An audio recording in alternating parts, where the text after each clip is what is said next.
Absolutely. Yes. Anyway, I have the results here. And, well, there's no other way to put this than the fastest car around our magnificent track was the Ferrari. Yeah, it was. No, Hammond. The Ferrari was the fastest in the first lap. Well, it was a one-lap event. It wasn't a one-lap event.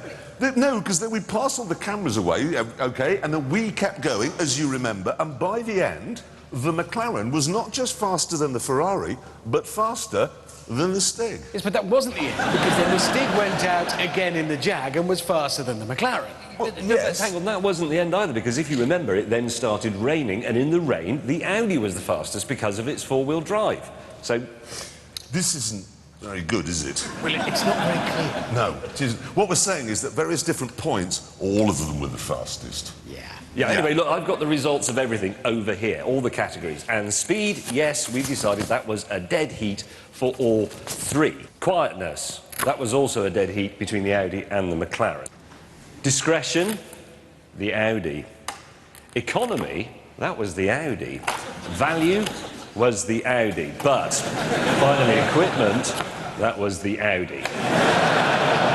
Clear, isn't it? Fairly comprehensive win there for the Audi. So, James May, of the three cars, knowing what we know now, which would you choose to buy? The Ferrari. Yeah, it's the Ferrari. And you? McLaren. Interesting, really? No, I'd have the Ferrari. Good stuff. I mean, the McLaren is absolutely brilliant, but the Ferrari's just a little bit more special. So what we're finally saying is we'd all three have a car that dissolves if you drive it too quickly. Yes. Yeah. But on that bombshell, we can end. Thank you very much for watching. See you all again next week. Take care. Good night.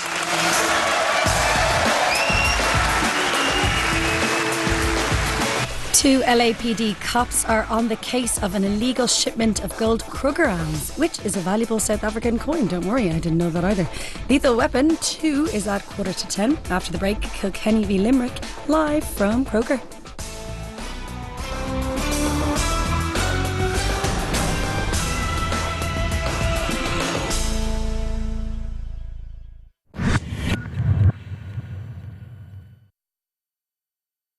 As the gourmet feline foodie, exquisite meals delight me. That's why I share gourmet recipes with my fans. Like gourmet gold melting hot, outside a tender mousse, and inside a rich, flavorful gravy. Delightful. Being a feline foodie's a tough job, but someone's got to do it. Gourmet, for feline foodies, Purina. Oh, just kidding. I do come from a long line of scary ghosts, but I chose to be a nice ghost instead. Makes for a more interesting life. Well, afterlife. Oh, that'll be mine.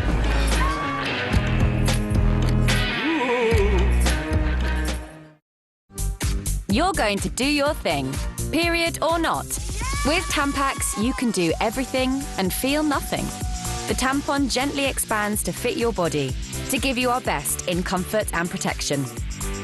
So, why not give Tampax Pearl Compact a try this summer? At KBC, our extra current account just got a whole lot better. Get free day-to-day banking when you lodge just €2,000 each month, like your salary. So, open an extra current account today and forget about everyday fees. At KBC, we're doing things differently.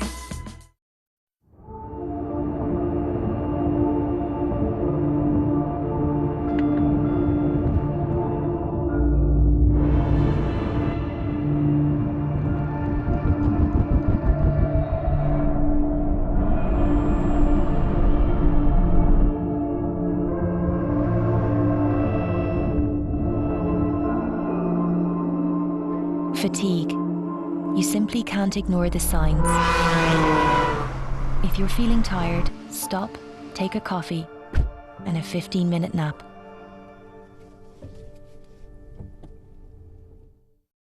A 1, 2, 3, 4. It's pretty, isn't it? Yeah, lovely. I like it.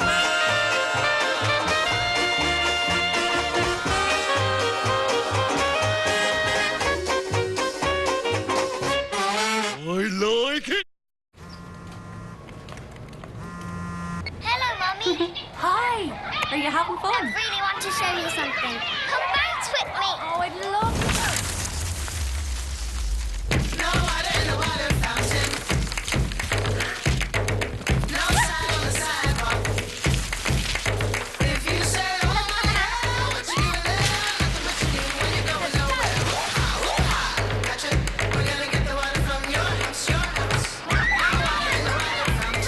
Be there even when you can't, on the network that's built for data. Now with 97% 4G population coverage. 3. Make it count. Right now is the best time of the year for Irish raspberries because they're at their most succulent. Oh, nice way to start the day. You grow a mean raspberry. So tasty. And to keep them that way, we make sure to get them to you fast. All right. Right now, you'll find our freshest Irish raspberries in season at Super Value. For the best quality fruit and veg in Ireland, it's got to be Super Value. You keep playing where you shouldn't be playing. No rule can ever stop you. These boots are made for walking. That's just what they'll do. New Magnum White Chocolate and Cookies. The most playful of Magnum pleasures. Magnum, true to pleasure. Wexford versus Tipperary, the Sunday game, kicks off with coverage from Joanne Cantwell at 2:30 tomorrow. But today's match first. Kilkenny take on the reigning champions live from Croke Park. Can Limerick hang on to their title? So we go live over to Joanne.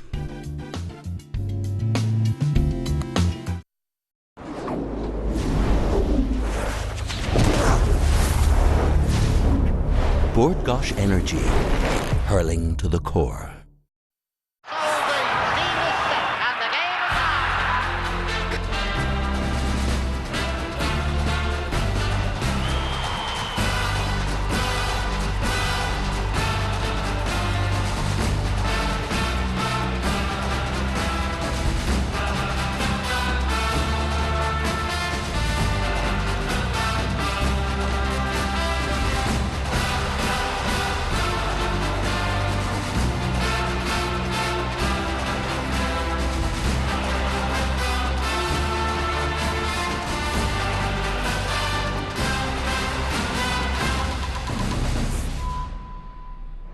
The stage is set with a shining sun and a pitch close to perfection. This weekend, 4 teams will enter this famous theatre, all in the hopes of moving to within 70 minutes of hurling greatness. Ladies and gents, this is the moment you've waited for. You've been searching in the dark, your sweat soaking through the floor. And buried in your bones, there's an ache that you can't ignore. Taking your breath, stealing your mind, and all that was real is left behind. Don't fight it, it's coming for you, running at you. It's only this moment, don't care what comes after. Your fever dream, can't you see, getting closer. Just surrender, cause you feel the feeling taking over. It's fire, it's freedom, it's flooding open. It's the bleacher and the puppet and your blinded motion. There's something breaking at the brink of every wall that's holding all that you know. So tell me, do you wanna go? Where it's covered in all the colors and lights. Where the runaways are running the night. Impossible comes true, it's taking over you. This is the greatest show. We light it up, we won't come down. And the sun can't stop us now. Watching it come true, it's taking over you. Walls can't stop us now. Watching it come true, it's taking over you.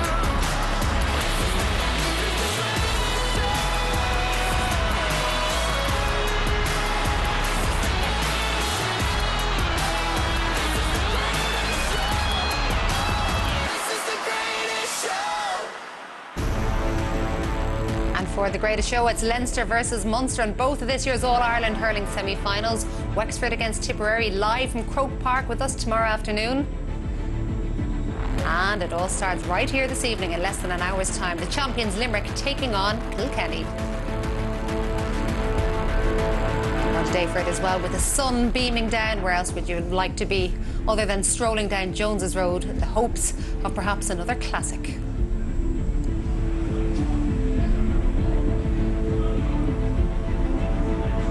Hello Donaloe, last year's All-Ireland quarter-final between Kilkenny and Limerick was filled with dramas. We wouldn't mind something similar this evening.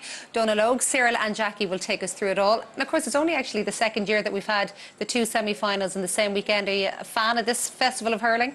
Yeah, I think definitely a fan, Joanne. I think maybe spoiled last year, right? We'll judge it after this weekend. But in general, 120,000 people coming in to watch two hurling matches over this weekend.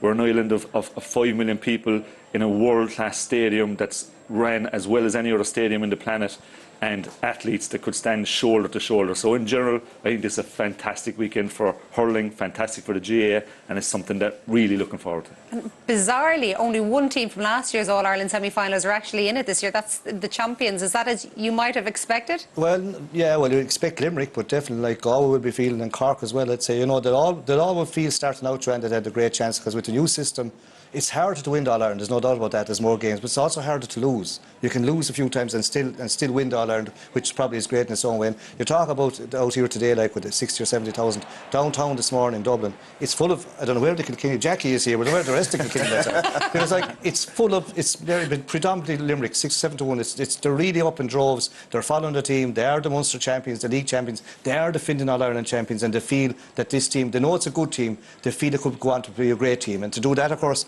they have to play the team that's the benchmark, and it promises to be a great game. What's up with the Kilkenny crowd then? Are they running scared or what is it? I think there was a crash on the motorway. It's supposed to be filtering in now in the next half an hour. But yeah, without doubt, we're outnumbered. So we'll be under pressure in the stands and we'll be under pressure in the field as well. But I always remember in 07 when we played Limerick and All-Ireland here, and it was the same. There was green flares on the hill, and that's what you want. Like, it's just to walk down Jones's Road today and see the crack and see the slagging, and that's what it's all about. This is a magical weekend. I know the All-Ireland final is the flagship weekend, but this for me last year was just, we're on about the high standard of it.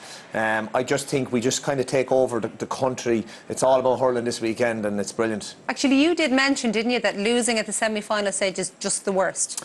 Yeah, it is. I compared it to trying to get into a nightclub and not being able to get in. You can see the crack going on inside. Jackie, you always go ahead. You might have been thrown out, but you always go ahead. But yeah, you can almost taste and feel the All-Ireland final, and to lose it, you're almost left in limbo. Getting to an All-Ireland, there's something tangible in that. Losing All-Ireland semi-final is devastating. Coming up here to watch an All-Ireland and you're just, you know, your world is falling apart. So there's so much at stake today, Joanne. Would you be basking in not just the atmosphere, but it's going to be really hot out there for the players as well. When you come to this and you have that theatre and this amphitheatre and all that noise, I presume loads of people will get nervous. Are there others then who just soak it in and enjoy every second? Yeah, well, everybody's different, Joanne. I think, like, I definitely know the older I got, the better I got at embracing it. And I think nerves are natural. I think you just need to accept them, use them in any way you can. But there's some people be as quiet as Anton, other people would be very outgoing, different folks really. But it's something that you look back on. All of these players will look back on these weekends and remember and say, wasn't I a lucky person to be involved in this? So any message I'd give to any player like this is go out, express yourself and enjoy it as much as possible. Two very different semi-finals would you expect this weekend? Yeah, very different in the sense that, like, Limerick aren't a bit like the old Limerick team. In our time, Joanne, Limerick could be hip and whip, they'd shift the ball, they'd hit hard, the ball would be flying. Now it's very controlled. Cornerbacks, English, looking up the field, Finn, 30-yard passes, stick passes. You have to be good hurlers to do it. Wing-backs get maybe 30 more yard passes, or even a little hand pass to midfield, played around midfield, into the open space for the likes of, say, young Casey Duranta. It's all controlled, it's all up possession. Whereas in our time hurling, like, it was more, it might make one pass, but then you let it fly. Now, Kilkenny are the traditionalists, they don't like kind of changing, and they have won. Like, Joanne, in the last 10 years of that, only two Munster teams have won semi-finals. We might talk about the great standard of Munster, but, like, they have to go out here and prove it. Now, Kilkenny are the team that will bring you down to their way of playing. They in their time would move the lines would move rather than an individual going sweeping. They'll kind of move back the lines and move forward in a unison of the three of them. And I think this year, Brian Cody, with all the matches, every match he has played, the team is getting stronger and stronger and stronger. Now, this is the real test today, because Limerick to me are the kind of the form team in the country. They're the best team at the moment, but Kilkenny are coming into form at the right time. And you have Big Walter coming back in, was missing in the Leinster final, came on the last day, Jackie, got 3 touches, 3 points, and knocked a few fellas and got a free or two. Like, he could be, you know, he's picked out in the wing, but you could find him in on the edge of the square corner forward. He's very big on aerial balls in there, and we're just chatting before, and Colin Finlay is good in there. All of a sudden, Kilkenny might change things around, because everyone kind of knows where Limerick have this kind of system playing, but it'd be interesting to see how Kilkenny set up. I'm looking forward to even actually looking down here and see how they set out from the very start. Okay, so much more to get into on this year's game, but of course there were lots of big performances in last year's meeting between Kilkenny and Limerick, but two in particular made significant contributions. Kilkenny's goalkeeper kept his side in the game with a display that bordered on the spectacular at times, and when Limerick looked like they might fall foul of the Cats' famed refusal to know when they're beaten, one of their wing forwards stepped up at crucial times. Beautifully collected by Aaron Gillan. There's a goal here. What another brilliant save. He must be wondering, what does he do to beat Owen Murphy? When I got the hurl to it, I got a strong enough hurl to it that it was either gone for a 65. That's where you obviously want to put it out. But look, went over the bar, and look, your next thought is to get a ball and, you know, keep the play moving, because I think they went maybe 6 or 7 points up at that stage. Here's Garrod Hagerdig. Oh, what a save again by Owen Murphy. And this goalkeeper has been in scintillating form. He's a top goalie. I suppose denied us point blank range on maybe 3 or 4 occasions in that game last year, and you know, he I suppose done everything in his power he could to, and did keep him in the game till the very end. Richie Hogan, goal! There is no stopping the Cats. I think we showed there, I suppose, the character that is in our team to remain calm in a moment of facing adversity really for us, and just stick to our game plan and our process, and you know, just focus on the next ball, and that's what we did, and we got the next score. This would be a great response if we can put this one over. He's done it. Score. Tom Morrissey with 3. It's all over, and Limerick have finally beaten Kilkenny. And to take down one of the big traditional powerhouses of hurling. I suppose belief was growing, and it's what it really solidified that and gave us confidence that we were, you know, could mix it with the best, and that we belonged here at the Business End of Championship and competing maybe for silverware. And there's something else. I just seen the highlights back at the Munster final, and they were just phenomenal. And same the league final, just the way they moved the ball, their confidence in their play, and serious amount of steel about them. But obviously there's, you know, a massive amount of hurling ability there, because the game plan they play and the way they play it through the lines, they need to have such confidence in their own skill, first touch, the whole lot, and they have that in abundance. And they're not league, Munster and All-Ireland champions for no reason. Like, our game plan is based around, I suppose, high intensity and a high work rate. And I suppose we're not your traditional maybe half-forward line, sticking to our 10, 11, 12, you know. We're up and down the field, maybe kind of similar enough to maybe what Gaelic footballers are doing at the minute. You know, if you give teams the chance to, you know, ping 40-yard passes, you know, from a puck out or whatever it is, they'll just open you up at the other end. And if they're not going about catching the ball or anything like that, they're breaking it down to, you know, maybe their half forwards coming back, their midfielders coming back. So you have to try to give it, you know, I suppose, as nice a ball as possible to the forward, so that it'll give them the best chance to catch it and gain primary possession. To be honest, it doesn't feel like 4 weeks. I think we're still fresh, you know, we got 2 weeks of hard training done. Mentally, I don't feel flat or anything like that. You're just kind of raring to go and excited for Saturday night.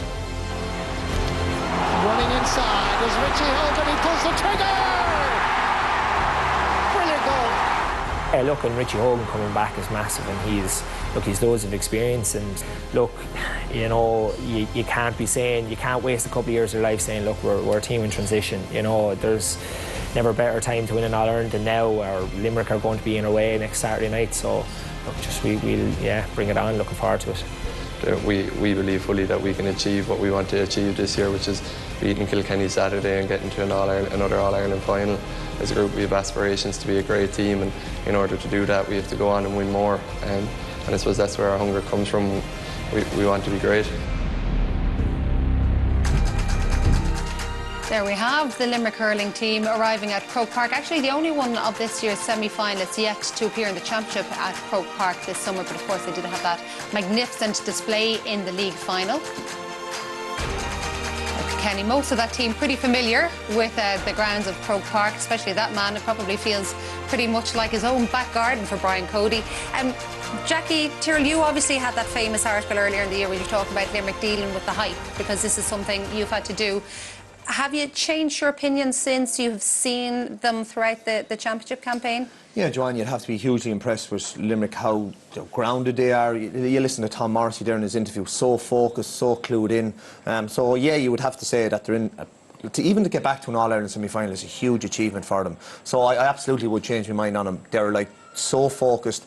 And what really impressed me was that Munster final when Tip asked that question, when John McGrath got that goal, the response was emphatic. They have these spells in games where they can just go for 10 minutes and bang in 2-3 and just kill a team. They're ruthless, hugely physical. They have all the attributes to be a really, really great team. It's, you know, to win 1 All-Ireland is very hard, to win 2 is extremely hard. If they do, they bring that team to that next level, which is not many teams are at. So you just have to take your hat off to them. And I was wondering, Cyril, as we were watching Tom Morrissey there, I was nearly thinking, does he in many ways typify what this Limerick team is about? Because you consider him as the hard worker of the team, and then you see these flashy points that he is actually capable of sticking over the bar. You put your finger on it really there. He does all the hard work, all the half-hour line. Hayes, Hegarty, Morrissey, they go back, they defend, they attack. They have to be very, very fit to do it. And it's funny in the modern day, he gets beautiful. Last year against Kilkenny, he got great scores. If he took off his, maybe in Limerick now they might know him, but if he came to Galway, took off his helmet at the moment, not many people would know him. You know what I mean? Because that's the way it has gone with the helmets on. But yet, he's such a great hurler, and he's very, very.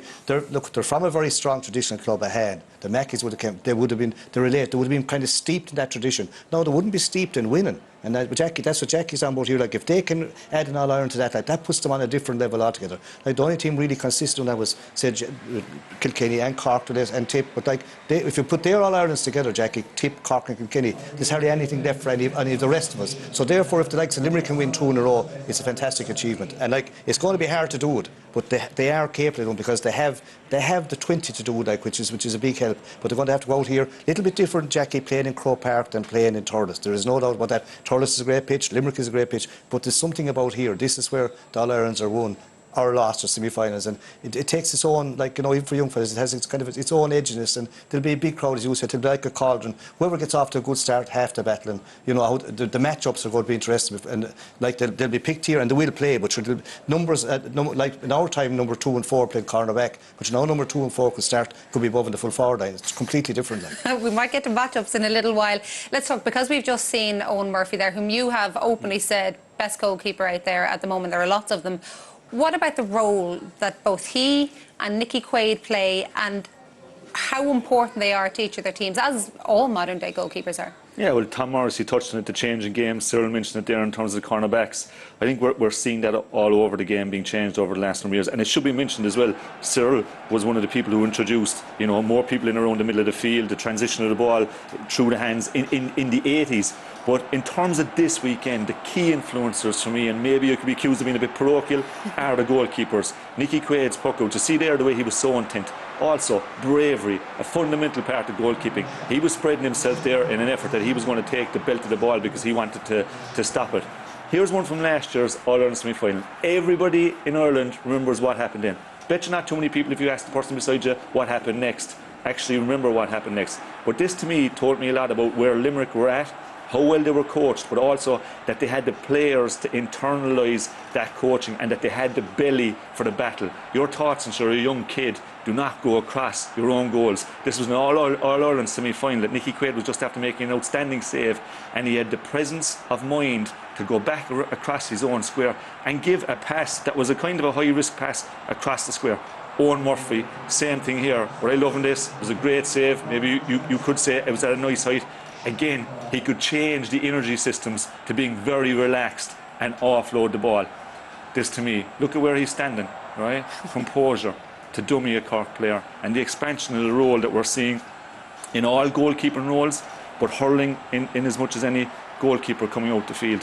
I think about all of the great goalkeepers that you hear about down through the years. I would have heard about stories about Ollie Welch being very charismatic. When I see Eoin Murphy doing that there, that's what comes into my head. I think of stories about Art Foley, I think of Ger Cunningham, who I know well, who I think is the greatest goalkeeper of all time. Then in the era he played, the likes of Fitzgerald, Fitzhenry, Cummins, McGarry, Eoin Murphy and a couple of goalkeepers at the moment are right up there. But the personification of the modern goalkeeper and the potential influence they have in the game, for me, is Eoin Murphy. And the last thing actually will say to you, Joanne, I actually think you're going to see it develop further. I actually think you're going to see goalkeepers, the likes of Eoin Murphy, actually going out the field and getting more and more involved, almost in a fly keeper situation, and you'll see other players coming back. And that type of innovation, long may it continue in our game. Or they might call for them to not be allowed to get the ball back. Yeah. But see, Johnny, must remember the goalie, you can take, when you're taking a puck out, say this fella pucking out a ball, he can look around, he can take as long as he like, it's a free puck, he can pin it where he wants to pin it, if the dad is good enough to catch it. So before you're just driving, but that day is nearly gone, you know, so like it's big, they have a big role to play. There's a guy in Laois now, he wouldn't have much talking about him, but I'm telling you, he's as good as anything down there, a rolling guy, new top goalie, you know. Like, outstanding last day, and again under pressure was really calm.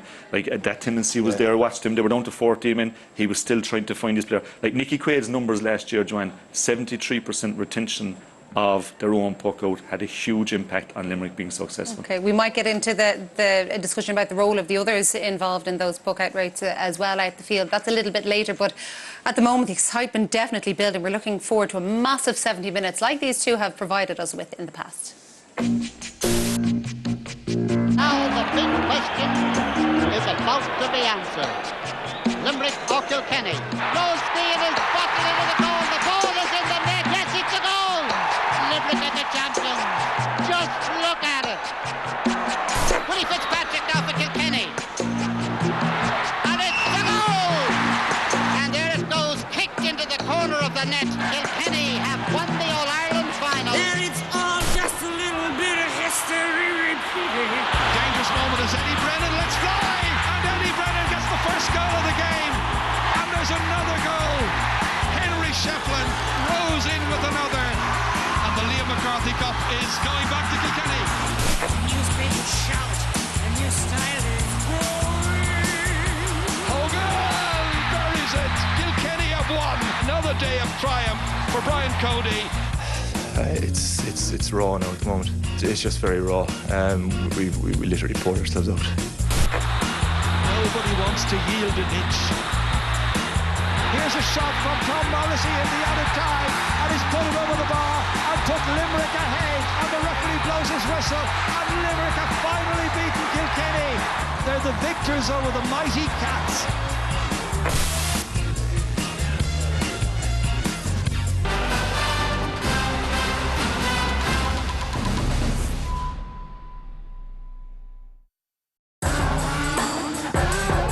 Littlewoods Ireland, proud sponsor of the GAA Hurling Championship. For a century and a half, the Galway Races has delivered thrilling racing and unrivaled crack. Steeped in tradition, offering everyone who comes here a unique and unforgettable experience. Festival fun where only the horses are in a hurry. Join us for 4 days of unmissable action as we celebrate the festival's 150th anniversary. It's Galway, it's great. It's hard not to be delighted when you're here in Ballybrit. The Galway Races starts Monday at 5 on RTE2. Now, my mum has simple taste. I like a chicken roll with butter. Or mayo. I'm a night owl. I need my coffee, because I'm an early bird. I love going out in town with the lads. A big pizza, on the couch, watching the box. I'm a white bread man, brown bread man. A nice glass of red, lemonade. Since she was born, they were born, too. How did that happen? My favourite is wraps. No, salad. And every now and then, when I'm in the mood, I like a chicken roll with butter. Or mayo. We're always changing under the tree at Spar.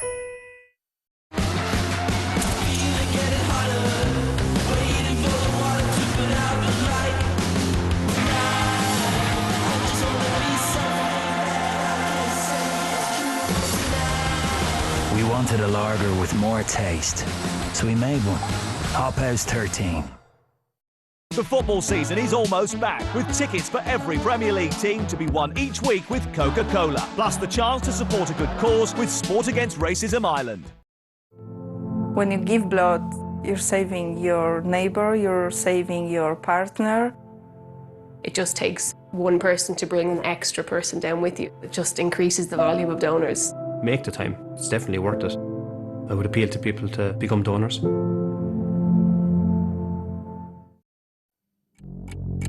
Lungworm can be found across much of Ireland. Dogs become infected by eating slugs, snails, or even their slime. Danger lurks in grass, puddles, and on toys. Lungworm develops in the heart and lungs, and if not caught in time, it can be fatal. fatal. But it can be prevented with regular monthly treatment. To prevent a disaster waiting to happen, talk to your vet or visit lungworm.ie.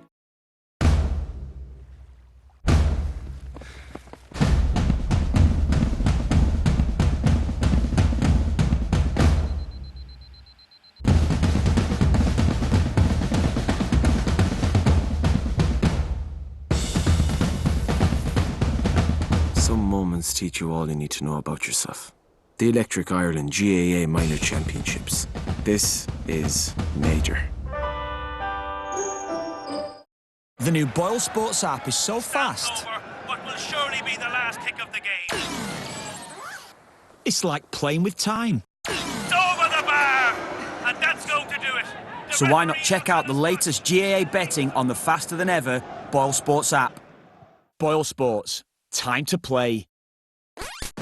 Know what it takes to play sports' toughest game? Let's do this! First, battle to become best player of the club. Pump up. And fuel up. Protein boost. Then, beat every club rival to make the county panel. You made county! And that's just the beginning. The challenges keep coming. Never miss training. Dodge hard questions. All for one shot at glory. Final kick. AIB, backing club and county. Centra. We are hurling.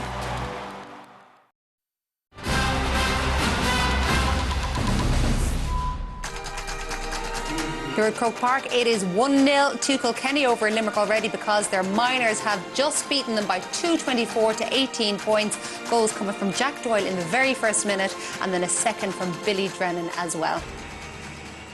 Now on to the senior game, and one of the most interesting factors of Limerick versus Kilkenny in this is the supposed differences in their management approaches. Brian Cody still seen by some as old school, not necessarily someone who embraces all the nuances of the modern game.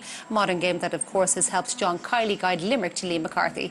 So for a deeper insight into the two managers, we enlisted the help of two men who know them both and the inter-county management scene rather well.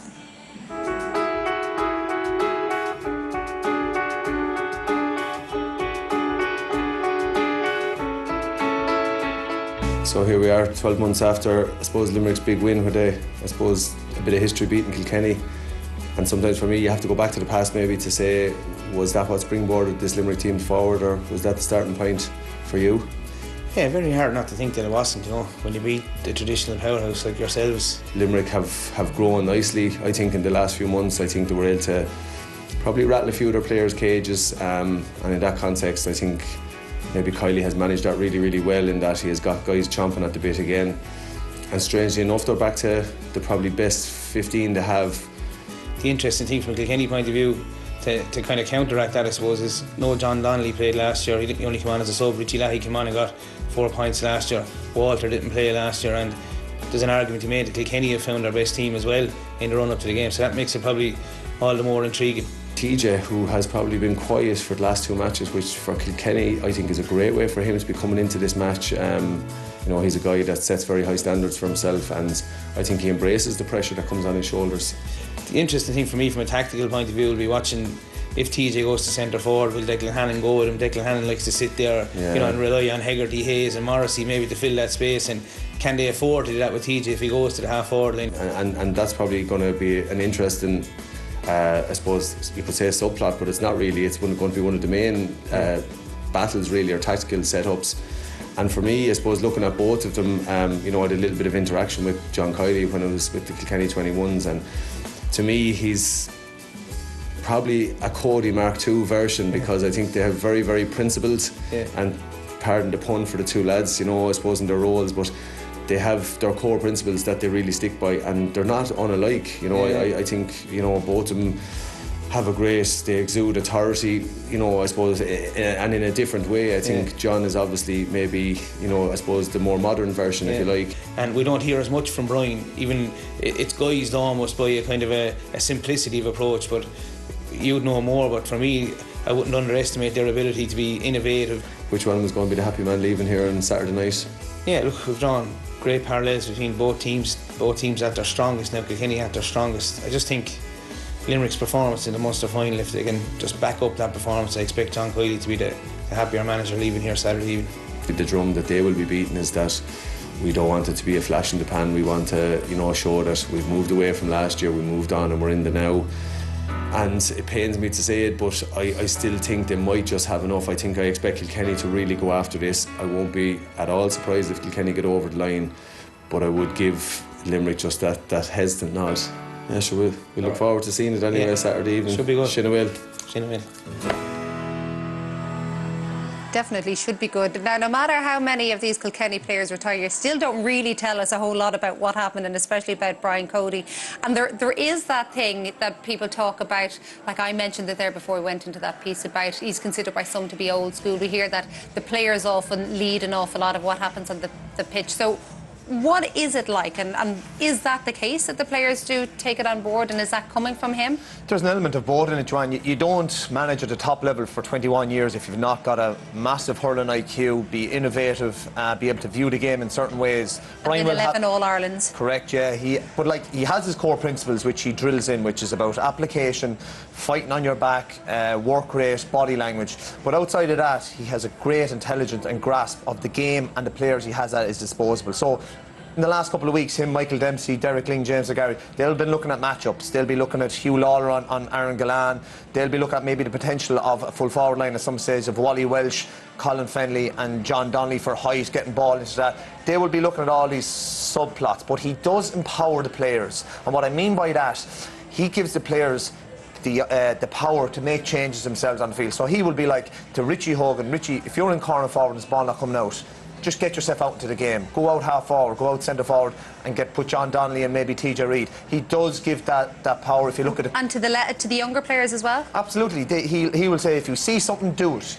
If you look at the Cork game, me and Stephen Donlow were talking, first 10 minutes we were left so open at the back.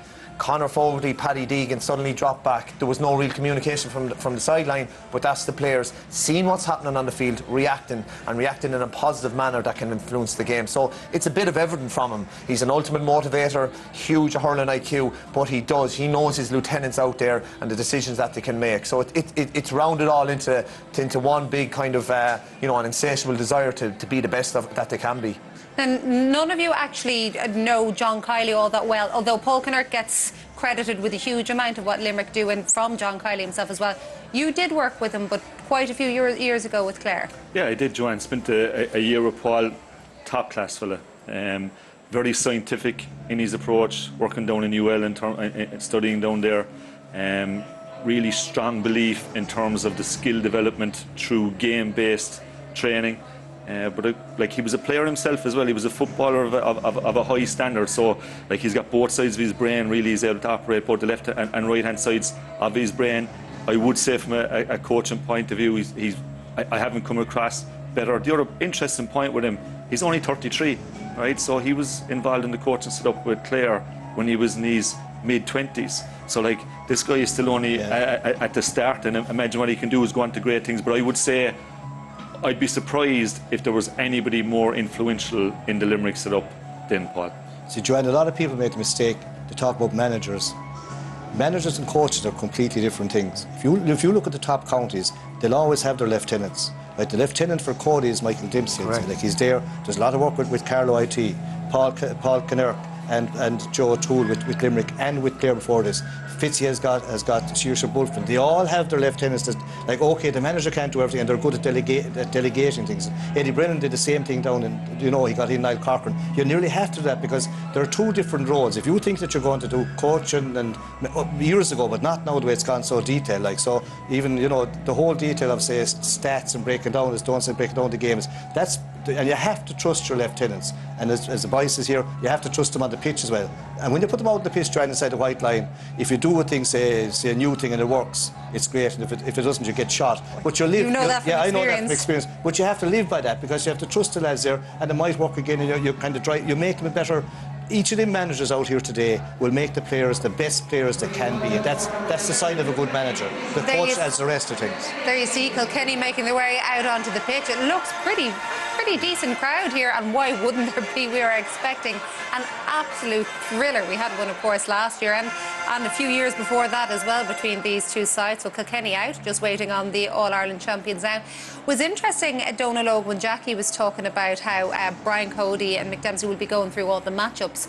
John Kiley time and time again talks about how we're mostly just concentrating on ourselves. Now, we do believe him to a degree, but how much surely they have to look into, and we will get up, say, the TJ Reid conundrum. Yeah, look, it's a fundamental of any battle. You need to know your enemy, but it's the balance is the right thing. You can get caught up in your opponents. Like, you know, if you're going to playing against TJ Reid today, you could put an over influence on how you're going to deal with him. Like, it will be very interesting, that position today. Declan Hannon is more of a quarterback, centre back. He's not exactly a type or noted for being a man marker. We saw with Cork in the last game that they put Stephen McDonald on TJ really to be a spoiler. And I think what Limerick are going to depend on, and that area of the field today, is their system. They'll depend on their other players being able to come into that zone. On the other side, you can be sure, like Jackie was saying, there are other options there for Brian Cody also. I wouldn't be surprised if you saw, for example, Richie Hogan going into that position today and adding a different type. The damage he did there last year against Limerick as well. Exactly. Yeah. Like Cody reads the game well, John. I remember playing against Galway in the replay. He produced Wally, Walter out of nowhere, in corner forward on Johnny Cohen. Johnny be a good hurt but small, and so Walter won every high ball. To say, like, he's very good at kind of, you know, he tried to pick where he gets an advantage. Henry, to me, often on the big day would wind up on the weakest player on the opposite team, was the best thing to do, because you'd know he was going to go to town. Like, but you'd find it out afterwards, but he'd have already damage done. So it promised to be a good one. OK, well, our commentary team for this match this evening are Brendan Cummins and Ger Canning. They'll be giving us the latest team news after we hear from both managers. That man there, Brian Cody, and John Kiley have been speaking with Marty Morrissey. You've won the All-Ireland, you've won the league, you've won the Munster Championship, but you've had a 4-week gap. Is that an advantage or a disadvantage? Well, we'd like to think that we made as good use of it as we possibly could. You know, we give the lads a week off the first week, you know, to let them, their bodies recharge and recover after the Munster series. So that was brilliant for them to get, for all of us really, to be honest. We all needed it, and you know, came back and worked really, really hard now for the last 3 weeks. So we feel we're ready for today. You know, in an hour's time we'll know. Kilkenny have been beginning to find their mojo kind of at the right time. What kind of a game are you expecting outside here today?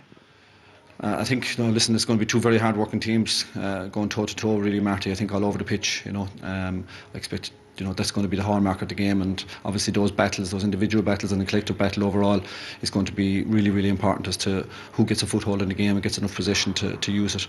And, you know, ultimately it'll probably come down to a number of chances inside the 14 who will take those chances. Do you feel, because the feeling from outside the camp is that Kilkenny are beginning to find their mojo at just the right time? You've Richie Hogan playing well, you've Walter Walsh back in your team. No, I don't feel anything from regards to what anybody else might think about it, really, to be honest, because it's about what we do ourselves, really, and we know the challenge is huge today. It's going to be a tremendous battle, obviously.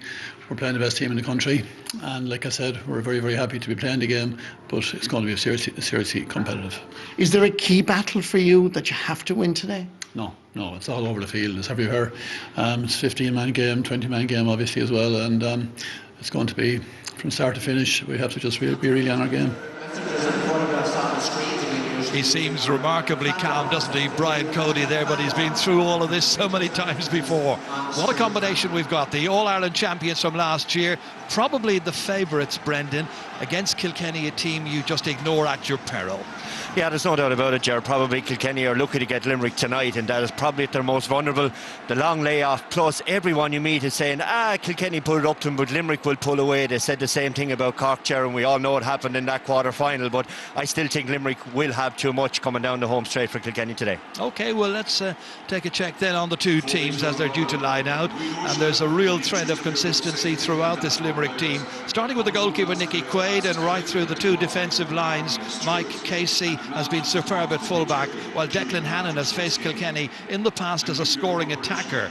Will Donoghue's career graph is certainly going in the right direction. Tom Morrissey was highly instrumental in beating the Cats last year in Thurles, especially in the vital last 10 minutes, while Peter Casey was man of the match in the Munster final, scoring a goal and 5 against Tipperary. Kilkenny's last line of defence, Owen Murphy made a string of outstanding saves in last year's match with the champions. He's fronted today by Hugh Lawler, who faced Limerick in the 2017 Under-21 final. Conor Fogarty switches to wing back, with Killian Buckley among the subs. Conor Brown and Richie Lahire are chosen at centre field. Richie Hogan has almost broke Limerick hearts last year with a goal on 65 minutes, while TJ Reid will look to unsettle the reigning champions with his usual level of hurling artistry. Options aplenty for Limerick from the subs list, with Dara O'Donovan, Shane Dowling and of course Pat Ryan, a goal scorer in last year's semi-final, hoping to be called upon, while Brian Cody has Buckley, he's got James Marr and Billy Ryan starting on the bench. Well, those are the teams. Now let's get some more views on tonight's match with Marty. Thank you very much, Ger. And I'm down here on the sideline with two guests, and between us we have 9 All-Ireland medals, and you can guess who hasn't got one. 8 times All-Ireland medalist Eddie Brennan of Kilkenny, and Seamus Hickey, of course, who won an All-Ireland last year. You know each other quite well, I'm learning. It goes back a while. Yeah, it goes back to 2007, but if you fast forward to 2011, Marty, my wife, when she was pregnant with our first child, we went down to Dr. Casey down in Limerick, and the very first day we arrived in for the first appointments, this rather stern looking lady was eyeballing me. She loved and that. I kind of went, what am I after doing to this lady anyway? And she says, it turned after a few minutes, says, do you know who I am? I'm Seamus Hickey's mother, and the rest is history, Marty. But I know we're very friendly since. Three kids later, it's all good. Yeah. You marked each other in the 2007 All-Ireland final. That's right, yeah, I don't talk about it after. Yeah. No, and we won't dwell on it, Seamus. Eddie, first of all, congratulations about your managerial career with Laois. Well done on your achievements. But today, when you see the black and amber, what do you feel? Yeah, it's very difficult. So, anytime you come down here, and I remember 2012 distinctly coming down here with Cyril, it's hard because you're looking out there and you know what the boys are going through. You know what's after happening inside in the dressing room, and it's just getting ready to go and let fly, and this is the place you want to be. So it always stirs you up a little bit. You nearly want to just walk out there and just 5 seconds walking around or something. But yeah, look, this is the ambition for every young lad, every guy that plays for their club. You want to go play with your county, and this is the place you want to play on the big day. All-Ireland semi-finals. This is what it's all about. So yeah, you'd look out there at the guys, both sets of players, and be very envious of them. Seamus, I said it to John Kiley about the 4-week gap, but he feels he's maximised it to the best of his ability. What's the feeling in Limerick? Listen, from my experience inside there, and having had a 6-week gap from a Munster final to an All-Ireland semi-final, 4 weeks, it's management, it's fine. The management setup that Limerick have, it's a superb management team.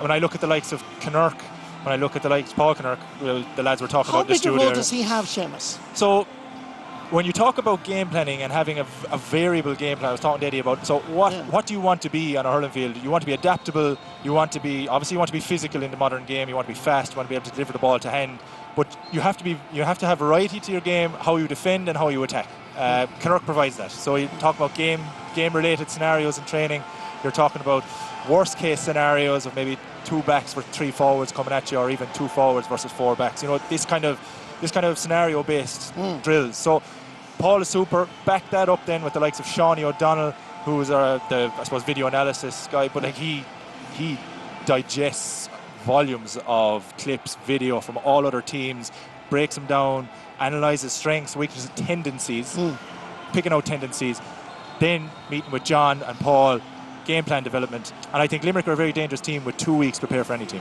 And that's the point, I suppose. You know what Brian Cody brings to the table. When you look at TJ Reid, Walter Walsh back on the team, Colin Fennelly, Richie Hogan, there's a nice cocktail of young fellas, but also the experienced lads.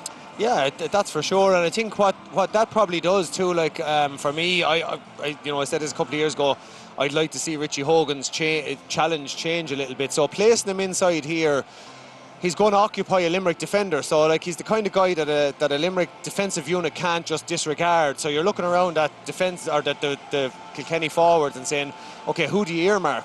And Richie just adds to that, and Walter as well is going to bring a physical presence. But for me today, I think what the most important thing that I'm waiting to see is what Kilkenny are going to do defensively, because Limerick like to create a lot of space down both flanks.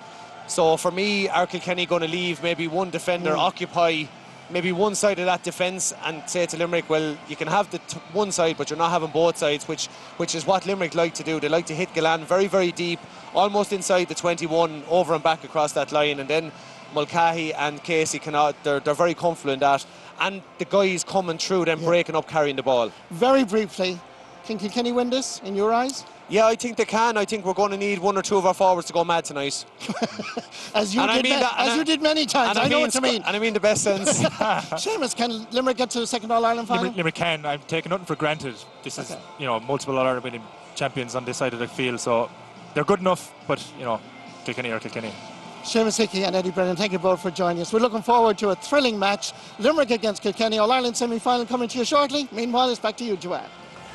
And we might let Eddie Brennan know that leaving one defender back in your defence all the time has a name. It begins with an S, Eddie, just so you know.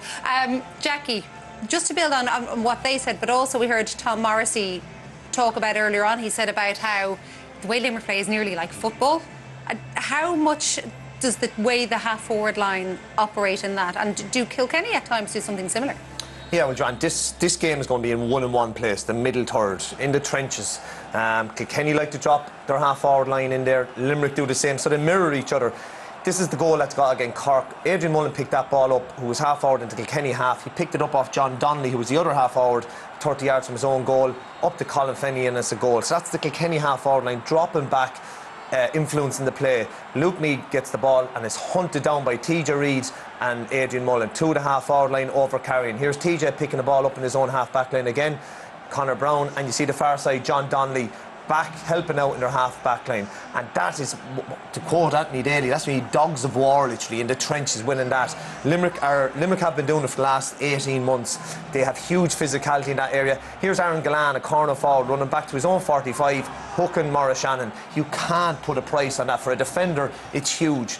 Ball is breaks on Mike Casey, and here we see again all the Limerick half-forward line in the Limerick half of the field, picking up the ball. And what that does, drags the half-forward, or the half-back line up the field. Paddy O'Loughlin receives the ball again, pops it up the line, won by Mikey Casey, again back helping out. Kyle Hayes in here this time, turned over to Paddy O'Loughlin. Look at the amount of options he have, and 3 of those options are Limerick forwards. It popped off to Cian Lynch, into Aaron Gillan, who's actually corner forward at this time, just dropping out, helping again. So they just see work and they go after it. And that work and that platform is the middle third, and this just typifies it. Kyle Hayes just sees work again, comes back, just turns over, blows Jake Morris up, and they always do the right thing. They see what's in front of him, give the ball to the guy in the better position, which was Cian Lynch in that time, and he flicks it over the bar. So Joanne, that middle third is going to be so congested, you won't be able to swing at captains. It'll be just lads bouncing off each other, and it's whoever wins that middle third gets a foothold in it, and then is able to get that platform of delivering ball into the forwards. Will they have a great chance of winning this game. And do you think, I mean, we know more or less what way Limerick will set up, but do you think Kilkenny might do what Eddie suggested there and actually leave a defender drop back and cover that space? I feel Kilkenny will let their half-forward line drop into that middle third, and their half-back line subsequently will be able to drop back. Because if we started like we did against Cork and left oceans of space in front of our full back line, this game could be over after 10-15 minutes. So Kilkenny, their half-forward line will always almost come back and mark Limerick's half-forward line and try bring parity to that area. And then Conor Fogarty, Pádraig Welch will be able to sit back knowing that their men are picked up and be able to cut off that space and give support to Hugh Lawler and to Joey Hole in front of him. We could have picked numerous key players from Limerick. There were 2 you know really well though, Cyril. Yeah, the 2 boys, Jimmy Burns and then Peter Case from LIT. These guys are, they're very good hurlers. This is Jimmy Burns. Now, early on in his career, Joanne, he'd lamped that ball up the pitch, but now he's kind of little hand flicks, very good in the air, little hurling flicks. Look at that, could have hit it again, just played around, gets return pass again. It's just brilliant, loves driving forward. Again, good on his left side, well, right side more preferable, but he lays it off, then it takes another one and maybe a long range free as well. But he has grown and grown and grown. You can see the influence of Paul Kinnerk on him. Because usually he would, now this fella here, he's a gem to look at. He's very young, very small, but Peter Casey, he's very good on both feet, and left and right, sells it down, we go back to the left. It's hard to mark like him because he loves to score. Now he will come back and fight for his balls, but he's more of a poacher up front the whole time.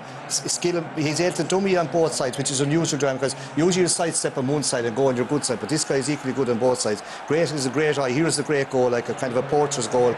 Like everything went right from in that match, but he got on the team, Joanne, because he was playing so well. Because remember now, Flanagan is off the team, who played very well last year, and like everyone think he'd be on, but this guy got on by going well in training, and he's kind of proved his worth since. Here he robs the ball here. Look, gets the little flick there. That doesn't get credit for that goal, but he actually makes it. So he's a gem to look at, and it just shows you like you can be good goods in small parcels, like because he's a little, he's not extra big, but he has. Look at here, sends it home again, back on his left side over the bar.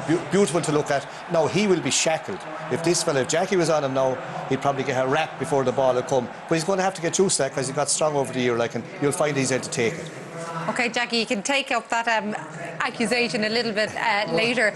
But if either team is in trouble, because we're talking about, who will go back, who will mark whom, but if somebody's in trouble, is there one man in each team who's charged with going out and kind of sweeping up or cleaning up the mess?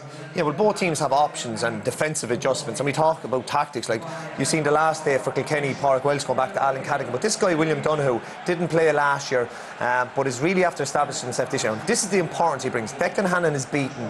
If William Donoghue isn't there, Mikey Carney is running straight through on goal, and it's a 2-on-1. And it's just his presence. Declan Hannon is comfortable. I can run out here to the wing. I can set something up because William O'Donoghue is filling that void, plugging that hole for me, and he's well able to get up and attack the ball. So he's after adding something extra to that midfield, allows Cian Lynch to go forward.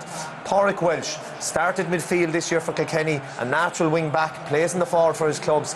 Alan Cadigan was causing a wreck the last time. What did he do? Put Pádraig Welch back there. He didn't take him out again, but he curbed his influence. He just attacked the ball.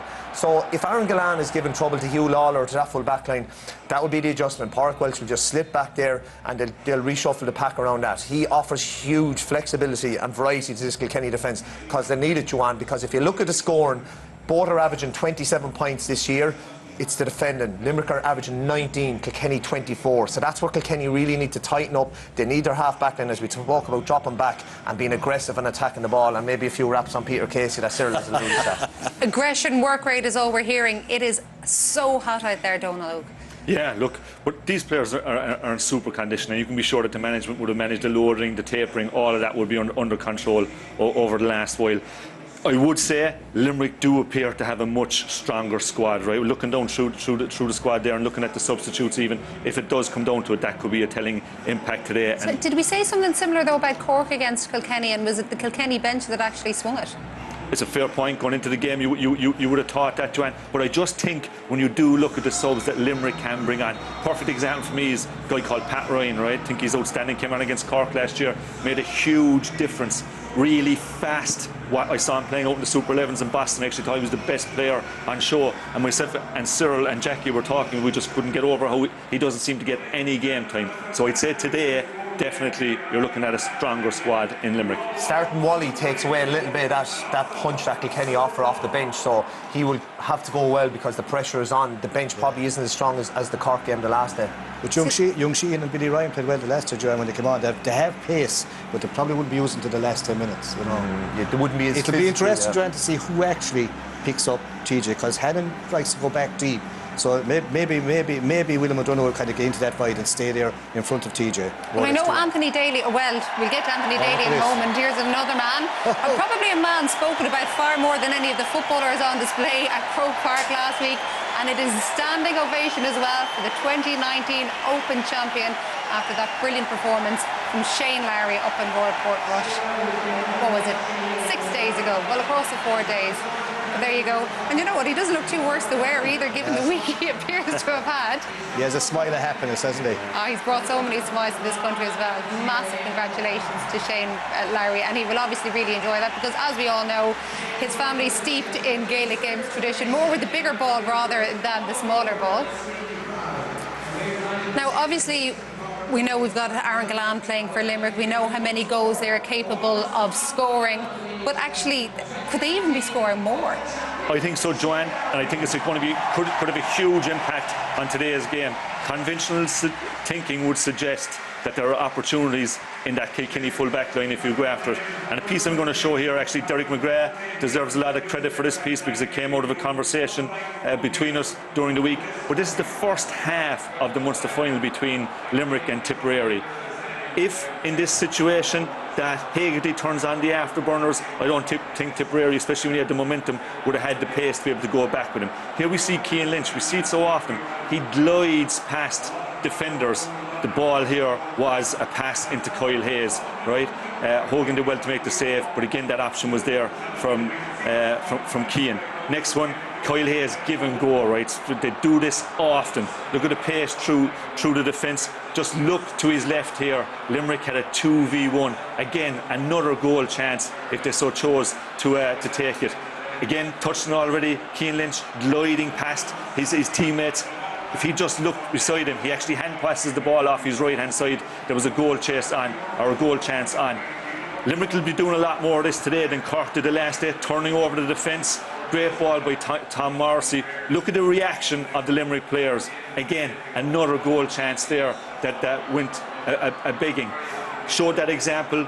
We saw here that where Limerick win that tussle, for some reason the Cork defender or attackers last day didn't lay a hand on the Kilkenny defence. Look inside, you saw Aaron Gillan even pointing the option, and possibly one of the most obvious. If you look at the inside here, it's classic puck out in the modern game, drawing all of the people outside, creating the gaps inside that Cyril was talking about. Tom Morrissey onto it, Haggerty right through.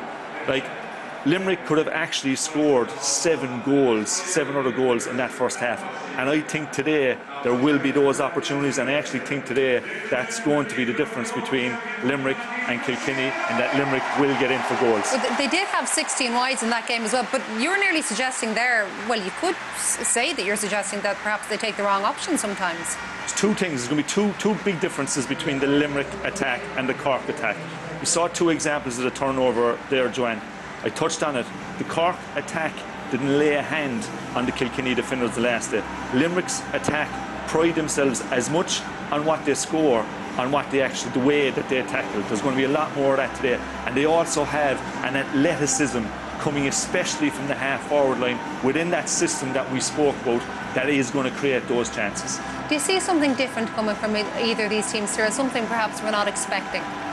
Well, I said the first thing about Kilkenny, like John Logan's touched it there, Joanne, like they are very good kind of on the sharp pass and overlap, but I expect Kilkenny to ram, like to stop them with a tackle, a legal tackle, but hit them very body tackle. Because if you get the first body tackle in, that's the one to get in. And even in the passes, if they don't get the first pass right, it breaks. They'll try to force them to break it down. They'll put pressure on them straight away. I expect the Kilkenny half-back and Jack McGrath kind of stepping back a bit to their full-back line. Their midfielders to step back nearly to the half-back line, nearly 5 across it.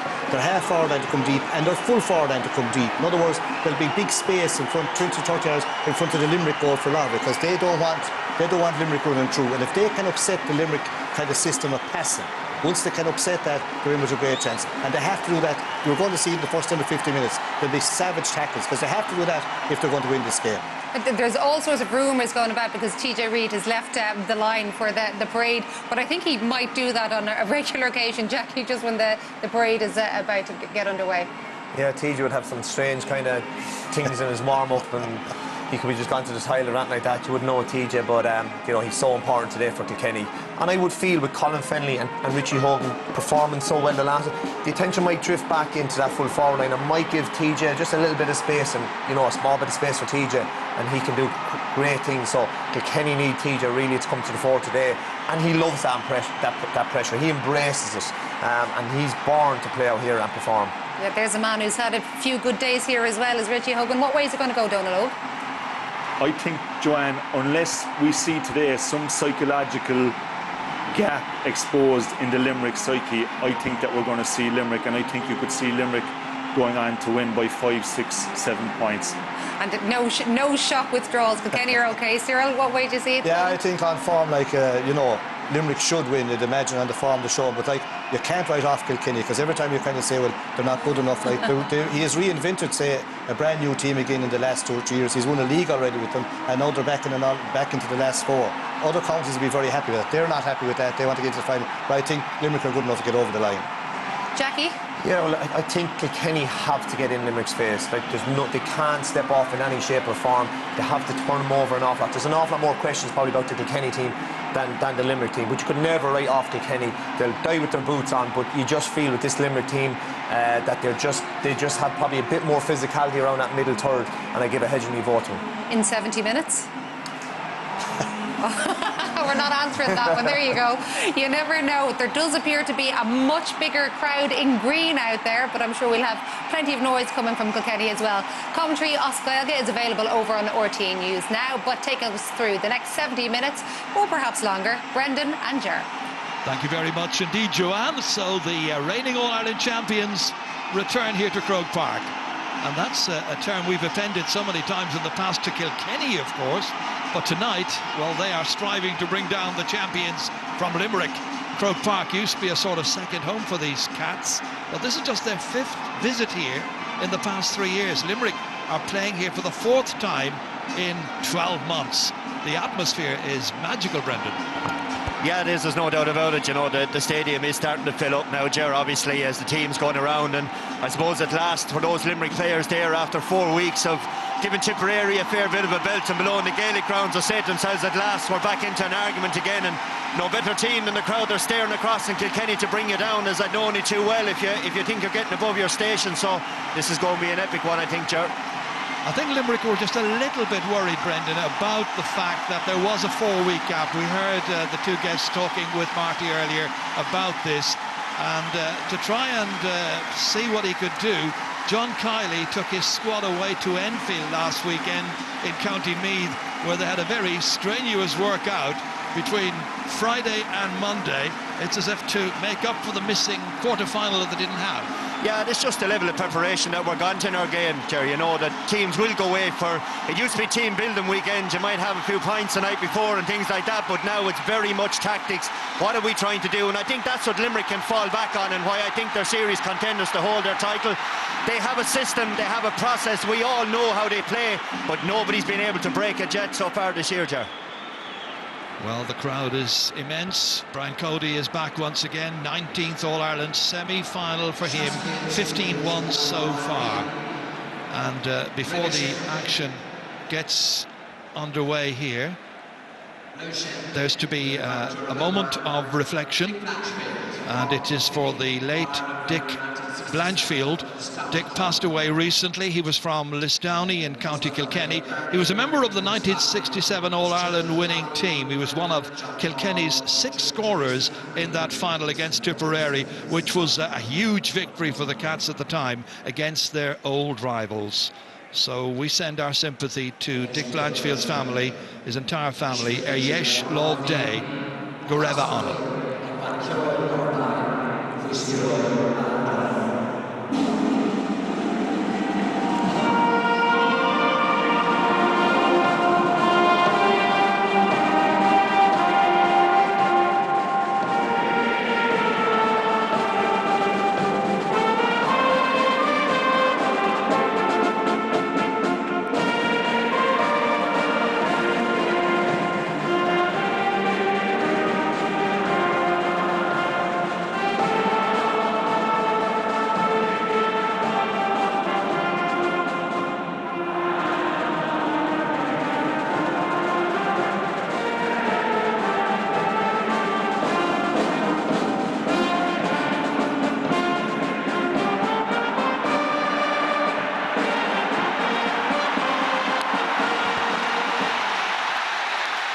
Limerick who won the toss, and indications are that they will play from right to left in the first half.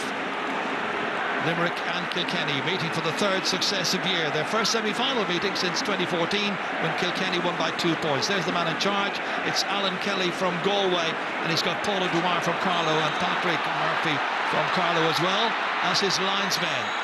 So quite a battle immediately in the middle of the park down there, and the referee pointing in the direction of the Limerick goal. So an early opportunity for the Cats to get their first score on the boards. It is, Jaron. The first shots fired there by Richie Lahey, and the intention of Kilkenny is to turn this into a dogfight. He was already wolfing into William O'Donoghue. Just the ball is thrown in. William had taken his eye off it. Richie got onto it. So it's going to be TJ Reid in what is his 59th ever championship match. And 30 of his previous 58 have been here at Croke Park. So a home from home for him, and an opening start with a point here from a free. So he'll be happy to get away to a good start here, Brian Cody. Very relaxed looking beforehand. Nicky Quaid towards right half forward. Going back to try and collect that was Walter Welsh, big strong figure of a man. And the linesman, Paul O'Dwyer, indicating that it's going to be a line ball for Limerick. So difficult to put back-to-back championship wins, and it's been difficult of late for Munster champions to come and win the next semi-final. Tipperary did it a few years ago, and Limerick intent on doing it here, but under pressure immediately. TJ Reid held up, and he is pumped up certainly, but so are Limerick. Good use of the ball again there. Looking up, getting the ball to that man on your screen, TJ Reid. He's drifting between the 265s, and interestingly as well, Ger, on the puck out, Kilkenny half forward line are sitting back, and their half back line are holding their position, so they're going zonal on him. Reid once again. This time it's some 85 metres out from the target. Light breeze behind him, coming in from the bay, looking to direct this one between the uprights with his usual level of accuracy.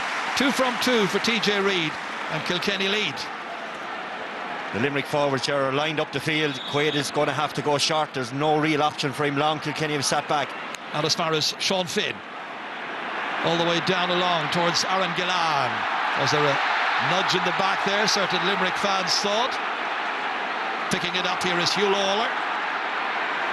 First championship season really at this level. His 7th championship match in all.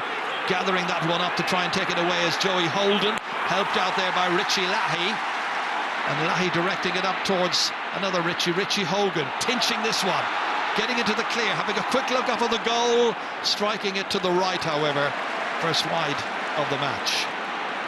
It was, he adjusted Walter inside him, he just couldn't see him. Walter, the hands up in the air, looking for the pass inside. Big conundrum for Limerick there, as you see down the pitch, very few spaces. So going all the way down, came off the hand there of Peter Casey. It's been all Kilkenny so far. Conor Fogarty had wing back this afternoon. Big, huge one in over the head of Colin Fennelly. Collected well by Sean Finn. Back out here as far as Dan Morrissey. Running into hard challenges there. That one from John Donnelly.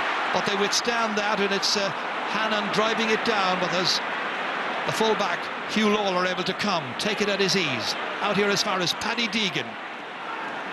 Up towards the 20-metre line. Pressure on those Limerick fullback players immediately. Breaks back down here as far as Walter Welch. And Walter Welch with accuracy, putting it over.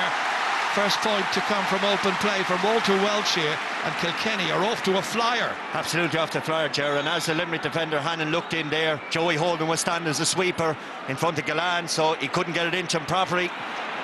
And again, the short puck out here, and Mike Casey in a bit of difficulty, helped out, however. Collected well here by Tom Morrissey.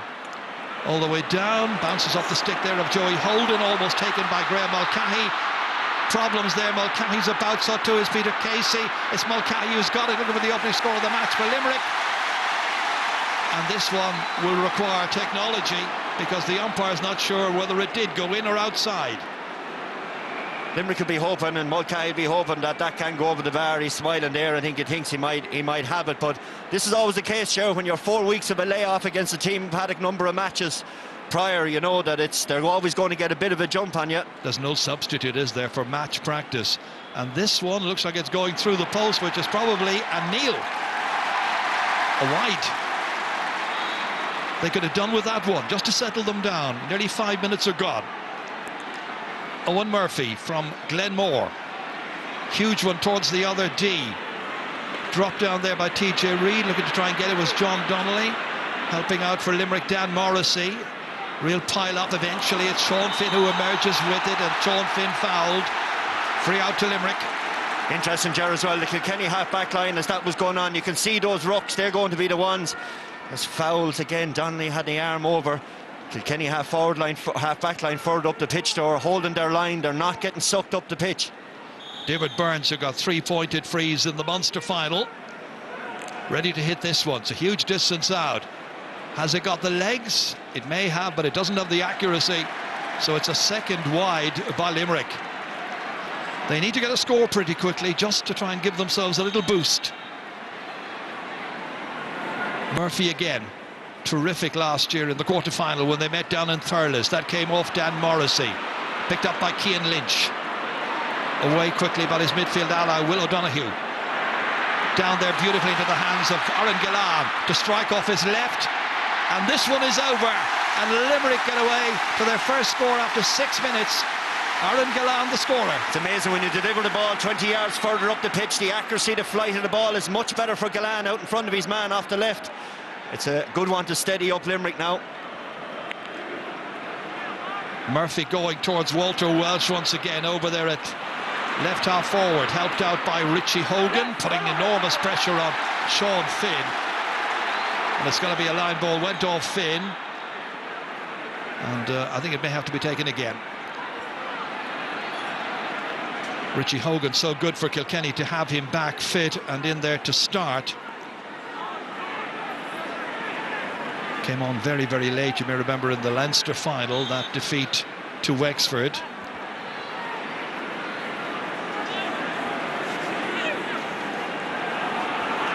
So eventually taken. Down into the corner here towards Adrian Mullen. Club Player of the Year, Adrian Mullen. Oof, difficult one for John Donnelly to contain against 3 Limerick players. He's done really well. Stymie them initially anyway, then Garrod Hegarty trying to knock it up to himself, but it falls to TJ Reid. And there is absolutely no space given to anybody over there. You think Garrod Hegarty was playing right half back, but that's the kind of work rate that Limerick have. But at the moment, the Limerick forwards are coming back, but they're not getting enough time to look up, to play the ball amongst themselves, to work it back up the pitch. It's all down to the work rate of those Kilkenny forward line. TJ Reid then. Cutting it in well, it gets the angle, beautifully judged. Superb score by TJ Reid, his 3rd of the match, first 2 from frees, and that one there, as you saw, flying over from the sideline. An amazing skill from TJ, and you feel all those chances have to go over, and so far, 8 minutes in, they all are for Kilkenny. Down towards Kyle Hayes, what kind of an outing will he have? This time can't get to it, instead it's Conor Brown. One of 27 different players used in the championship this year by manager Brian Cody. Diarmaid Burns back down into the corner again to Gillan. Gillan getting there ahead of his man, who's Hugh Lawler. This time out on the right, and this time he puts it to the left and wide. It's already wide number 3 for Limerick. They're behind, 4 points to 1. John Kiley a little bit concerned, I'm sure, looking to see his side replicate what they did last year against the Cats. Walter Welsh steadying himself, giving himself an opportunity to get that very good shot in from fully 65 metres out. And a second for Walter Welsh, and his man is going to have to tighten up the marking. He is. Diarmaid Burns was sitting back there, fantastic puck out from Owen Murphy. Spotted Walter making the run, the two of them gave a kind of a nod to each other from 90 yards, if that's possible. Fantastic pass, great score. Nicky Quaid's puck out, down towards Kyle Hayes, runs on however. Eventually John Donnelly, who's foraging, going back, picking up the loose ball, coming forward here gamely, inside towards Adrian Mullen. Marked there by Mike Casey, picked up eventually here by Dan Morrissey. On as far as Adrian Mullen for Kilkenny. That beautiful angle shot is just inside the right-hand upright. That's a major boost for the 20-year-old from Ballyhale Shamrocks. He started here on St. Patrick's Day, and he's starting again in the All-Ireland semi-final. I count 4 Kilkenny forwards around Morrissey when he got that. One of them hit him the belt to stand him up. The other one then took the ball off, and that man in your shot, Mullen, got the ball over the bar. Brian Cody's a very, very happy man down there at the moment. Nicky Quaid is trying to take the fizz out of this game. I don't know this even wear contact lenses, Ger, to be honest with you, but either way, he has to slow this game down some way. Well, they have 2 players receiving some attention. Declan Hannon's receiving attention as well. And as you mentioned, Nicky Quaid, 5th time for him facing Kilkenny in the championship. Mention of Kilkenny, it's match number 7 this year for Kilkenny in this year's championship. Number 6 for Limerick. This was that point again. Yeah, it's a great score from Mullen. He's in a real find since the Leinster final. He's come on in leaps and bounds. That off the sideline over the bar, and everything Kilkenny are hitting so far, Ger. It seems to be going between the posts, and Limerick up the other end are just having a couple of wides, and it just could be one of those days for Limerick. They just have to try to play their way out of trouble, and this is what they're going to try to do now in this puck out. Working it forward here through Richie English. Doesn't go terribly far. Knocked down by Conor Brown. Onto it quickly. Here comes John Donnelly. We've mentioned his name a few times. That's under hit. Rather waste of possession there by the 21-year-old from Thomastown. Limerick able to get it to Sean Finn. Oof. What a clearance that was. Straight to Donnelly. And Donnelly's able to fire it over much better this time, but not with accuracy. John Kiley's on the line there, Ger, and he's right. He's going after Sean Finn. He got the ball. He's very lackadaisical. Look up like I have all day. It's an All-Ireland semi-final against Kilkenny team that are really have your team under the cosh. Do everything at speed to get back into the game. And 5 between them already. Batted down that time by Paddy Deegan for Kilkenny. Here he comes again, Paddy. Hand passing it forward here. Collected by Walter Welsh. Left behind there thanks to the intervention of Cian Lynch, but Walter goes back, makes sure he gets it. Second time of asking. Tom Morrissey trying to intervene for Limerick, trying to make some kind of an influence in the centre of the park, but it's back once again with Limerick, and here's a chance to put this one over the bar, and that's beautifully done. Lovely score there by Graham Mulcahy. He may have been denied by technology earlier on, but that time he just got possession, some 45 metres out, and fired it over. 6-2. Yeah, great work from Kyle Hayes, working his way back, and William O'Donoghue, but this time they got the score from the hard work. Jumping for this one is Richie Hogan. Can't take it. Richie English can for Limerick, but it's blocked down again. Again it is Donnelly. Coming in to try and help us, Kyle Hayes.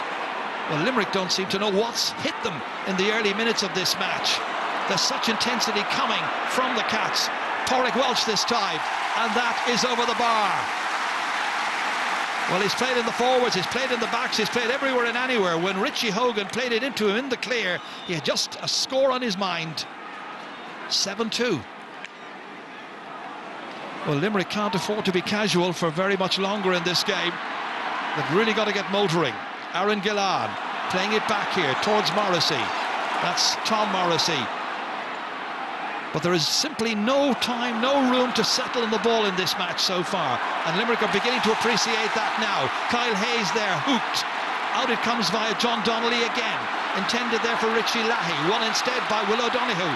O'Donoghue feeding it forward for Cian Lynch. Lynch trying to make an angle. It's not a great angle. It was ever tightening, and he's put that ball wide. It's a 4th wide. It is, and he got 2 points. It is. I think a lot of the problem Limerick have is now their half forward and is playing in their own half backline, Ger, and it's allowing the Kilkenny half backline to come up the pitch at will whenever they feel the opportunity is there.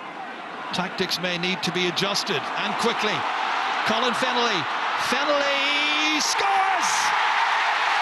He did it in the quarter-final. He's done it again.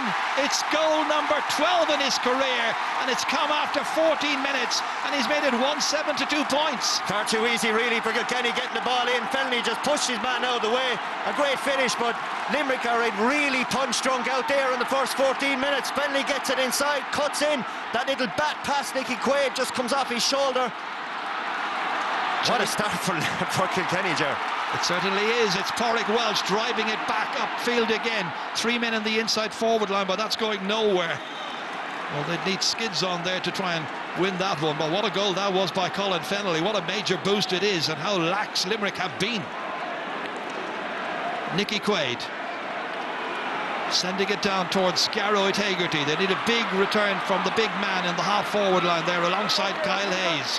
Hand pass by Casey. Collected, however, once again, this time Paul Murphy for Kilkenny, up as far as TJ Reid, darting in and out of Limerick players, still back in his own half, helped out there by Conor Brown. Up here as far as John Donnelly, switched diagonally across towards Colin Fennelly, using his body. It breaks kindly for Diarmaid Burns of Limerick. There's a player next to him wanting to take it from him, goes down along the line instead towards Aaron Gillan. Gillan trying to get away there from Kenny Deegan initially, hoping to feed it back in towards Dermot Burns, but it's Kilkenny once again, and it's Joey Holden giving it off here as far as Hugh Lawler. In there as far as Richie Hogan. Richie once again fancying the chance, but he might have given himself an extra moment or two because he's put it wide, and that is a fourth wide by Kilkenny. Short puck out again. Out here as far as Mike Casey, who's been among the best fullbacks in the country this year, to Dan Morrissey. All the way down, there's a chance here for Graham Mulcahy to take this in because Joey Holden was standing back off him, but he's missed it. They're just not in form so far, Limerick. No, they're not firing, and there's a lot of credit too to the Kilkenny. They've set up really, really well here. They've allowed the Limerick half-forwards to go back into their own half of the field. They haven't followed them, and Limerick have just failed to work the ball out through their own half-back line. So I think Limerick might need to go back to basics and play with three half-forwards for a few minutes just to get a foothold. That's brilliantly collected by TJ Reid. Brilliant by Reid. Here he goes. Still Reid taken down just outside the square, I think. And it's going to be a 20-metre free in. Well, he hasn't scored from play in the last couple of games, but my goodness, he set about amending that brilliantly. Took it over the head of Dan Morrissey. What a run, taken down in the end by Finn. Yeah, he just got in behind Dan Morrissey there, but Dan Morrissey was never going to catch him. He actually looked very laboured when he was running after him, but that's TJ. And in fairness to Kilkenny, when they do have you on the rack, they will put you to the sword, and they're doing this at the moment to Limerick. The Mulcahy wide up one end, then TJ catches a fantastic buck out and goes straight at the black spot with it. So everything is in Kilkenny's favour at the moment, and it's hard to see how Limerick at the moment are going to turn the tide unless they can just start running the ball a little bit better and getting more energy around the pitch. It's a big lead to claw back. It's 8 at this stage, and it's going to be 9 very shortly. TJ Reid in his 12th rather championship season. That's an easy one for him. 4 from points so far, 3 from frees, 1 from a sideline. Here it is again. This is the goal. It's a good finish in Colin Fennelly. You know, we're seeing that an awful lot more there. Throwing the ball up in front and giving that bat so you can't be hooked. Makes a lot of sense, doesn't it? Down it comes here. Touchdown by Garrod Hagerty. Casey there trying to feed it inside and succeeds in getting the ball in as far as Gillan, and Gillan held up. You will not pass beyond that 20-metre line. Hugh Lawler, I think, on instructions, making sure your man doesn't get inside. No, Hugh Lawler did really well there. The temptation would have been to pull him down, but he actually kept his feet moving in the tackle, which meant he was only holding him up rather than a drag down. But a little bit of, I suppose, luck that Limerick would have needed to get another score in case he was going for a pint. It was just blocked down, and in fairness to Gillan, any ball that's going in there, he looks like a serious threat. Aaron Gillan with 2 points so far, and that's their first score to come from a free. So 1-8 to 3 points. A lot of work for Limerick to do. Kilkenny making the best possible start. Owen Murphy. As far as Walter Welsh once again, let it bounce off his stick and then went to collect. Too many Limerick players around it to make it that easy. TJ Reid emerging with it. Almost losing it, and then almost losing his way. Eventually picked up by Paddy Deegan. Cross here as far as Conor Fogarty. Richie Hogan trying to bat it down and into the path of Colin Fennelly. The referee has blown his whistle. Limerick had stood still. Foul had been committed. A smile on the face of Colin Fennelly. Yeah, he just played the hurley there. He was, just a chop down on Richie English there. When you consider where Kilkenny have been so far this season, this is match number 7, as I mentioned. Just 3 wins in the previous 6, which is most un-Kilkenny-like. But then they have been emerging and getting better and better, it seems, as the season has progressed. 9 ball for John Kiley's team, Limerick. I wonder what changes and adjustments he may be considering making. Garrod Hagerty in as far as Peter Casey. Casey stroking it neatly, good rhythm, good score. That's one they needed, and a lot more like it. It was, and it was struck with composure as well. That's the Limerick we're used to seeing. Little shimmy and a jink and get to plant your feet and put it over the bar. Short puck out as far as Joey Holden, Kilkenny's last winning captain back in 2015. Up towards John Donnelly, who started the game very, very prominently. There's Conor Brown, right in the middle of the action the whole time, alongside Richie Leahy. Conor Brown, of course, he is the son of Angela Downey Brown, who was the winner of 12 All-Irelands in Camogie. Kinnerk, the general, is out in the pitch trying to send messages to the troops, fighting his way around Kilkenny players. And he needs to get vital information to his squad. Here's Will O'Donoghue. Nicely inside, as far as Mulcahy. Graham Mulcahy finishing stylishly and accurately. That's a second for him. And the huge, enormous following from Limerick here today has something to cheer about again. This is a bit more like it from the champions. It is, and to be fair to Limerick, there was only a bit of matter of time before they acclimatised to the match speed and all that. And any bit of a breeze that's down there as well, Kilkenny are playing with it. It's just a 6-point game. 2 against 1 there, trying to grab that one. Richie Hogan, stopped, however, by Declan Hannon. Eventually it is Adrian Mullen trying to work his way away from the markers. In the end, gets a favourable call, and it's got to be a free in for Kilkenny. It's another key point from young Adrian Mullen there. See Richie keeping the ball in there.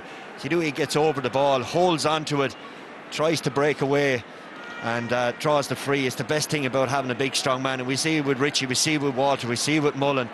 They're stopping that Limerick half-back line from getting on top. They're stopping them getting overlaps, which is taking the midfield and the half-forward line out of the game. Sean Finn committing the foul there, and he's already been yellow-carded in this match. Has to be careful. TJ Reid with 4 so far. Again, the usual familiar style, that perfect rhythm and great direction. 5 for the great man, and it's 1-9 to 5 points. Nicky Quaid. It's a huge drive, but there are a lot of Kilkenny players back there, and Pádraig Walsh supremely confident in the air. They work it up as far as John Donnelly again, via Paddy Deegan. Foul committed, free to Kilkenny. Fairness, that Kilkenny half-back line puck out goes that 5 yards too long, and they're using the ball really, really well. Limerick half-backs are sitting back, as we know they always will, but Donlan is holding 10 yards up the pitch, and he's been found by the wing-backs coming out, and it's a lot of Limerick's problem here. The big one for TJ now, Ger, if he can pot it. Well, he's what, 85 metres from the target, maybe just a little bit more because of the angle. Catches it sweetly. Now will it get inside that left hand upright? The umpire goes straight for the white flag. He's got another, he's got a 6th. And the Kilkenny fans are certainly happy. They may be outnumbered. They're certainly putting it up to the Munster and All-Ireland champions and the league champions as well. And Limerick get 1 back through Aaron Gillan, his 3rd of the game. Yeah, they moved the ball quicker up along the pitch. Quaid noticed that the Kilkenny defence hadn't gotten themselves set, got it moved on quickly again. Kilkenny's short puck out as far as Joey Holden. Across here to Paul Murphy. Paul, who played in the league at half-back against Limerick down at Nolan Park back in the spring. Limerick won handily that day. Declan Hannon here, hand passing it out as far as Mike Casey. Richie English. It's all a bit laboured. It's very tight. Eventually they get themselves out of trouble through the goalkeeper, Nicky Quaid's lovely pass out to Declan Hannon, but then it breaks down here, and they're being swallowed up in the Kilkenny web. Pádraig Walsh playing it forward to Paddy Deegan. Then the challenge comes in from Garrod Hegarty, deemed unfair. Free to Kilkenny. Puzzled look on the face of Garrod Hegarty. A lot of that Hegarty challenge came in. He did get him. It's a definite free in, but a lot of that is frustration from when he touched the ball in the middle of the field, lost control. Limerick had gotten out of the trap that Kilkenny had set for him. To a little bit of composure. Then when the ball was played into space, poor touch from that man in your shot there, Hegarty. And all these frustrations came out on Paddy Deegan. So it's a second Limerick player in the referee's notebook. Garrod Hegarty, whose dad Ger, 35 years ago now, won a minor All-Ireland against Kilkenny. Once more, TJ Reid. Well, he's been centre stage for so much of this match so far. Frees being conceded needlessly on occasions, in fact most occasions, and TJ punishing Limerick's lack of discipline quite emphatically. Again, the angle is a very difficult one for him. Might suit that left-sided style of his. He's got point number 7. Yeah, serious accuracy again from TJ here tonight. There's no dip in that man's performance, and even in general play as well, as always.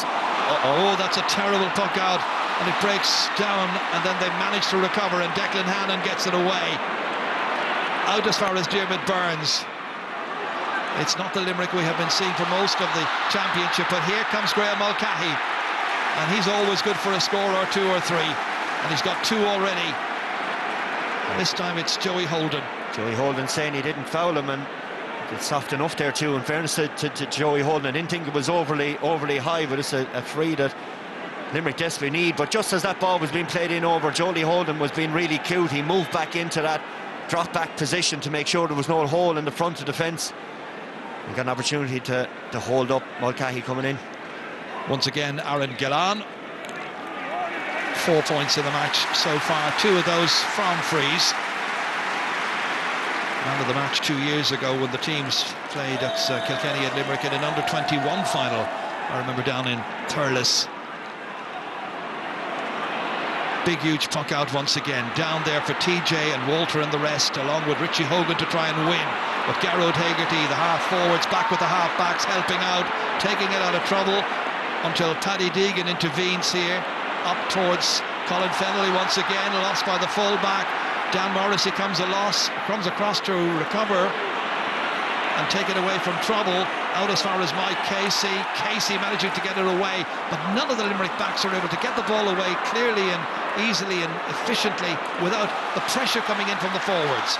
Up as far as Tom Morrissey, and Tom Morrissey looks at the target, looks at it, and it sails over the bar, and he's got his opening point of the match. The man who got 4 points against the Cats in Thurles last year. At last, Limerick start finding the man in the better position. See Will Donohoe looking up and giving it. Good score from Morrissey. Murphy's puck out, down towards Walter Walsh. It bounces off his hands, collected here by Cian Lynch. Limerick trying to get more and more into the game. Tom Morrissey playing it back out as far as Kyle Hayes, with Mulcahy involved as well. Out as far as Garrod Hegarty, all the way down. It was Gillan who couldn't quite hold on to it, and Paddy Deegan managed to snatch that one and clear it down the field. Richie Hogan without the stick, but Sean Finn has got his. That's important. Declan Hannon steps in, tripped. Back it comes towards Richie English. Back out here as far as Dan Morrissey. Morrissey was ready for the pass, finally coming to him. Change of direction. Diagonally over here, seeing the run being made over there by Peter Casey. Casey beating 2 Kilkenny men to it. Looks up, fires it, but hits the ball wide. Stays at 111 to 8 points. 6 points the margin. Yeah, striking the ball off the back foot there, especially when you're in most pressure as you are as a Limerick forward down there. They're all thinking, I need to be the one now to steady the ship here. But at least Limerick now, and that's what Kiley will be happiest about down the line, they are starting to work the ball that little bit better. Kilkenny half-back line, the last 2 or 3 minutes of play haven't been in it as much. John Donnelly still receiving some attention. Play continues, however. And it's back out with Paul Murphy. 5th time playing championship against Limerick. Lost only one so far. And Adrian Mullen struggling to keep the ball in play. Limerick get on with the business quickly, but the referee says too quickly. And the ball's got to be put back once again. And the line ball will be taken a second time.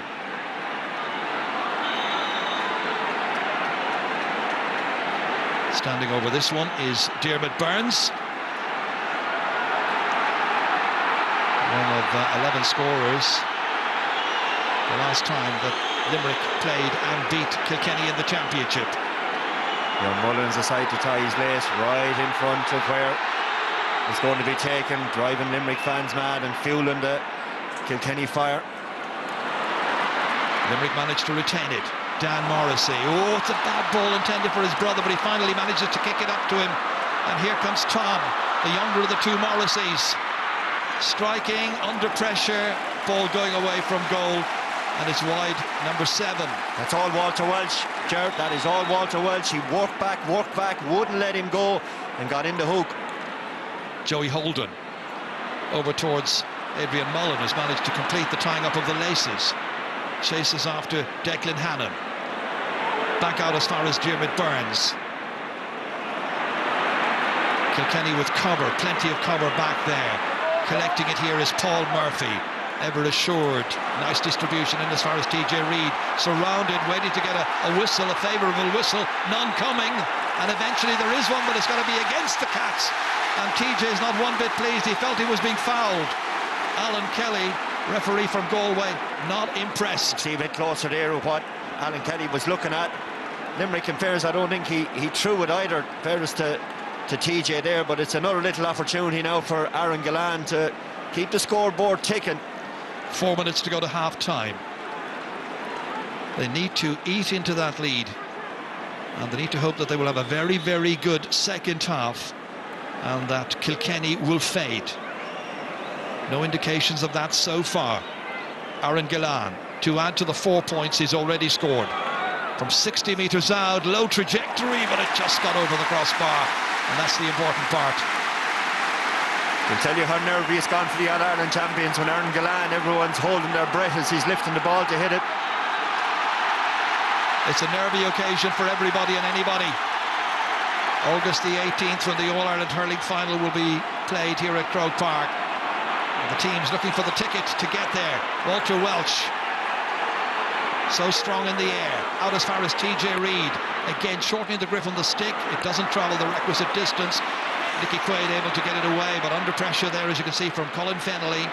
Back out as far as Richie English to his fullback Mike Casey, playing in his 16th championship match. Out to Will O'Donoghue, away as far as Diarmaid Byrnes, letting it fly from 60-70 metres out, and it's gone away left, and it's another missed opportunity. There's a lack of cohesion. There is, but you can't see it off shot, Ger. Kilkenny aren't pushing up the field after Limerick, so when he looked in there, he saw 2 forwards against 4 Kilkenny backs, and he just had to have a dig. Way back is Kyle Hayes. And that's the problem, Ger, Kilkenny have. Kyle Hayes is hitting the ball up to where he's supposed to be himself. Kilkenny have a load of players here now, multiple numbers, a chance to set an attack. And let's see if they can complete this attack following that wayward clearance by Kyle Hayes. Richie Hogan under pressure, fierce pressure. In to help out came Colin Fennelly. Eventually Limerick managed to get the ball out and get it away as far as Diarmaid Byrnes, and now he can carry it before playing it in as far as Garrod Hagerty. 2 minutes to go to half-time. Nicely up here as far as Peter Casey. Casey darting in and out, has a support player. It's Gillan, goes back, strikes it and strikes it poorly and misses. Bad miss. Every shot feels like the most important shot in the world. Aaron Gillan there, let's go again, is what Kylie's shouting. Next ball, don't be thinking of what's gone in the past. Below on the line there, it looks like it's Killian Buckley.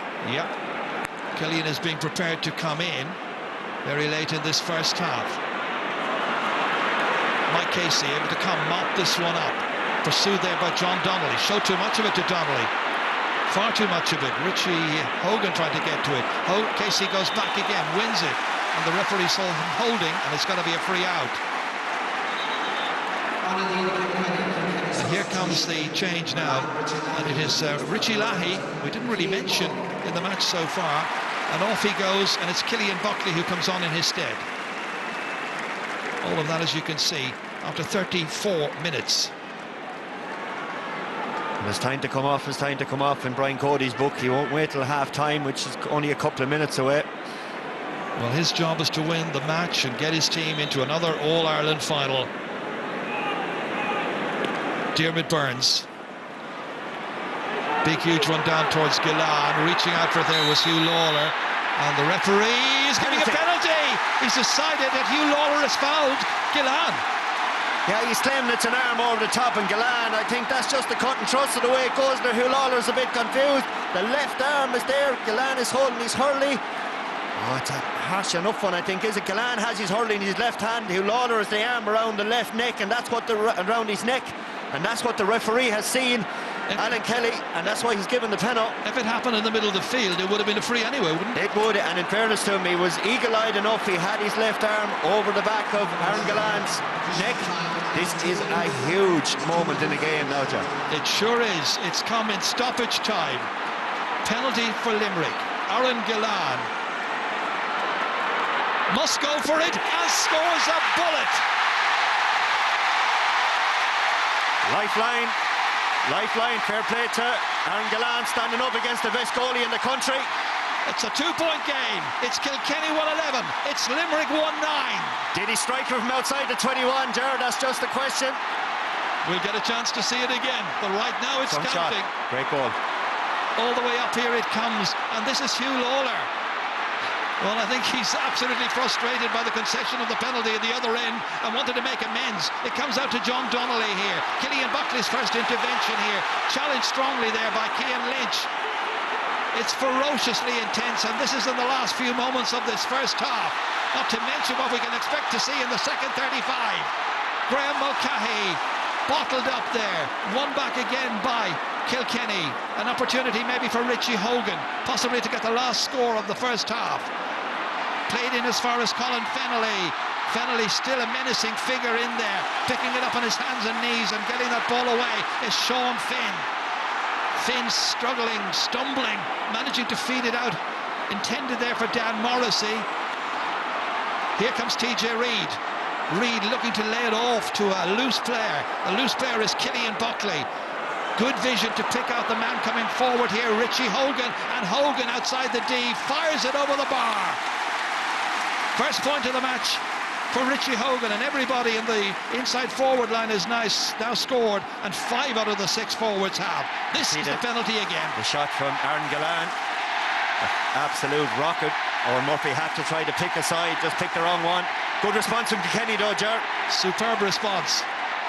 Both teams lifting their game once again. This time it's Torrick Walsh reading it brilliantly, coming across, but as he does so, the referee gets the whistle to his lips, and both sets of fans are on their feet, cheering their teams off. It's a 3-point game at half-time. It was Kilkenny who settled much the better, got a goal after 14 minutes through Colin Fennelly, but then, as you saw right towards the end, it was a foul by Hugh Lawler on Aaron Galland, which produced a penalty which was duly dispatched by the 23-year-old from Patrick's Well. The managers will have much to say. It's anybody's game. It's a terrific All-Ireland hurling semi-final coming to you live from Croke Park. We're at half-time. The scoreline reads Limerick 1-9, Kilkenny 1-12. We'll have lots to say about that when we come back.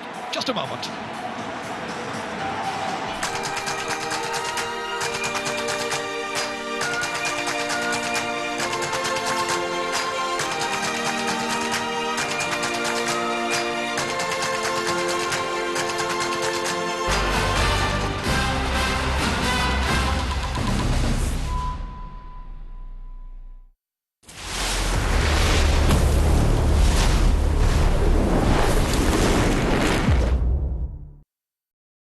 A special moment on a special night.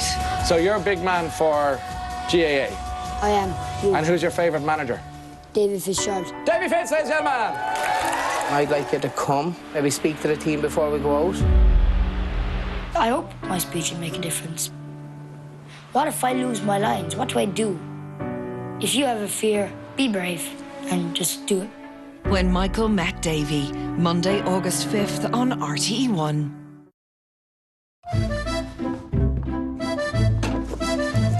It's lovely to get back to basics every now and then, isn't it? Today we're making Hospi Frangipan tart. Or maybe not. Speaker, what's Frangipan? Frangipan is an almond-flavoured cream or paste. Whatever's on the menu, Vodafone Gigabit Broadband can seamlessly connect every part of your home. Transform your home today for €30 for the first 6 months. Search Vodafone Gigabit Broadband. If you'd like to feel the pride of walking tall with your heroes at the big match, we could sort you out there.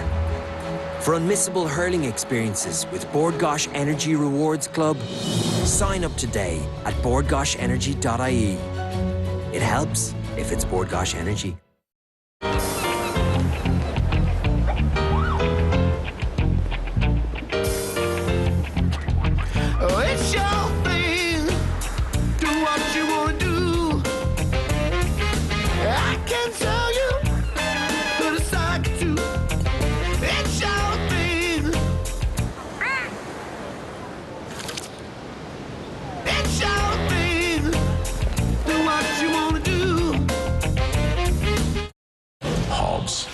sure. You want a war? You've got one. I'm Black Superman. The only way we survived is working together. Like a team. Is he doing what I think he's doing? Yeah. I was on survival. 60-40. Fast and Furious, Hobbs and Shaw in cinemas August 1st. Millions of begins, no two the same. It's why we are here to help with our most flexible mortgage ever. Our lowest 1 and 2 year fixed rates. Our largest number of mortgage specialists nationwide. And our best ever cashback offer. For a mortgage conversation anywhere, anytime, just search BOI Mortgages. Bank of Ireland. Begin. Meet Paddy Power's secret agent, Horsebot. He's gone undercover to find out what the horses do after Galway. Yeah, it's not just the jockeys who go out after the race. It's whatever you want. You see that Benz ride slow, that's me on the hunt. I'm a damn, that horse can move. Just so you know, this ain't the crowd you want. Yeah, boy. Paddy Power. Enough of the nonsense. Smooth move, Horsebot.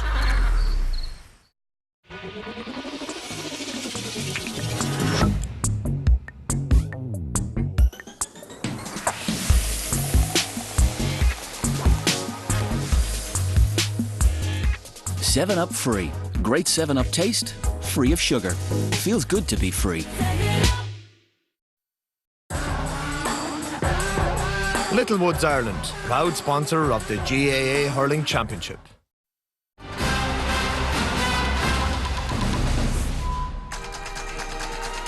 For large periods of the opening half of this All-Ireland hurling semi-final, it seemed unlikely that there would only be 3 points in it at the break, but that is the situation. Kilkenny leading, but just by 112 to 19. Interestingly, they have converted 72 of their chances, Limerick just 48, so a lot of wides, a lot dropping short. How on earth are there only 3 points? And would Brian Cody be livid and John Kiley the opposite at half-time? Yeah, I think so, John. Look, the first thing to say is it is epic, right? All credit to Kilkenny. They came out and went at it, hammer and tongs. They totally knocked Limerick off their stride. Limerick were making a lot of mistakes, a lot of short passes going wrong, a lot of balls popping out of their hand. But that was with credit due to Kilkenny because they were forcing that. You could say Limerick then did settle down. Limerick have only hurled for 10 minutes. And there's still only 3 points in it. So they'll be almost relieved at half-time to go in, have a chat about what's going on, resettle and go at it in the second half. We have seen Colin Fellany so often this year, even for his club, get similar goals, this high ball coming in and he just using his strength, and that's what happened, isn't it? Yeah, and we spoke before the game about maybe perceived weakness in the Limerick full back line, particularly under the high ball, and it was a high ball and Colin just used his strength to let the ball go inside. The Limerick defender slipped and a real typical Colin Fellany goal. He did this like the last game against Cork, just batted it in, and he's so strong. Like I've marked him myself, like he's deceiving the strength and the power of this man. And at that stage, Kilkenny were really rampant. They were forcing the agenda. They had came to the party. We were on about dogs of war in the middle third. They were ravenous. John Donnelly was on one wing. Walter Welsh, they shut down the Limerick puck-outs, and they were just totally on top in that set. But true champions, Limerick just hung in there, made some adjustment. Kyle Hayes going back and picking up TJ, gave him a bit of a platform, just settled things down because Declan Hannon was in trouble at that stage, and Limerick grew back into the game. But Jackie, he looks more than in trouble. He looks out of it. Declan Hannon, I would think. I don't think he'll come out second. I think he's concussed. But in the hard tackle there in the first half, they're going in and out of him. There was one shot there, he didn't pick it up, and he wasn't able to move. Not blaming him. I just think he's not in the game at all. But you would imagine that the medics, if there's any sign of the bush, would be taken off. Like Kyle Hayes is, I know everybody says that eventually Kyle Hayes will end up playing centre back for Limerick, but not today. Today Limerick need Kyle Hayes up there where you're going to break. You can see the savagery that Kilkenny are bringing to the tackle. You need your main dogs of war up there combating that. Man on man, not back there in the half. But at the moment they're trying to quell what TJ Reid is essentially doing. That's why Kyle Hayes has gone back, because TJ Reid was destroying them, right? He was Joanne. He caught ball, he created scores, he won the first 2 frees, scored them. He was just all over this. But what he was doing, he wasn't staying centre forward. He drifted to one wing for the puck out, the other wing. Limerick didn't know who was marking who. They were passing them on. Lads, it wasn't just TJ, it was all Kilkenny. Like we talked about before, if they're ever going to win it, they're going to be in their face and going to be very physical. And they have made it a real battle. So Limerick physical, are making though. mistakes. I don't expect Declan Hannon to come out second half because I think he's gone. OK, we'll get to TJ Reid and Declan Hanlon perhaps a little bit later, but something significant there was the fact that at times it looked like Kilkenny were playing two sweepers, and yet they give away this penalty at such a vital stage just before half-time. Just 35 minutes ago, a long ball got in, and again now all the backs are pushing and shoving in the forwards here, but Hugh Lawler is a bit unlucky. He gets his arm in around Gillan, and the minute the ref sees that, like once you're kind of tangled, once your arm goes, watch his left hand there, yeah, you see that goes across, loses hold. It's a penalty, like once the left hand gets tangled on him. Now he still has to score it, it's hard enough because Murphy is good, but Gillan is like he's given life to Kilkenny or like to Limerick in the sense that Joanne he brings it back into the game. And so often we've seen Kilkenny hanging on in the first half, win the second half. Now it's up to Limerick to do the same thing. But I still think Kilkenny will be happy in the sense that they've shown that they can rattle. They're 3 points up, and Cody Brian will be saying, "Listen, lads, we've done it for 35 minutes. Let's go out and do it again and prove us all wrong."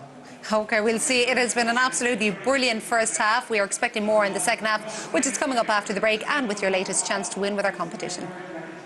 We've teamed up with Aer Lingus, Ireland's only 4-star airline, to give you the chance to win a luxury trip flying from Dublin and Cork to the seaside Sandy Beach Hotel on the island of Gran Canaria.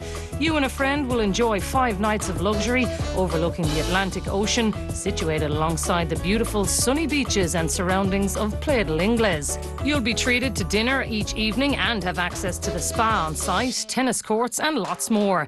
And so you can make the most of it, there's €1,000 spending money too. For your chance to win this great prize, answer this. County Tipperary is commonly referred to by which of these nicknames? Is it the first county, the Premier County, or the last county? To enter, call 15 17 71 71 82 or text the word GAME followed by your answer and name to 57001. Calls from the Air network will cost €2.03. Calls from other networks may be higher. You must be over 18 to enter. Lines will close at midday on Tuesday, August 6th. Full details are on rte.ie/competitions, where the lucky winner will also be revealed.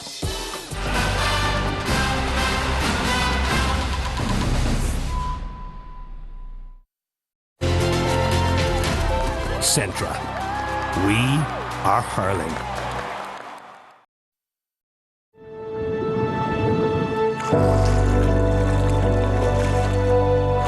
It's just brilliant to be in, like, and when you take something away, it's to get it back is a very special thing, you know.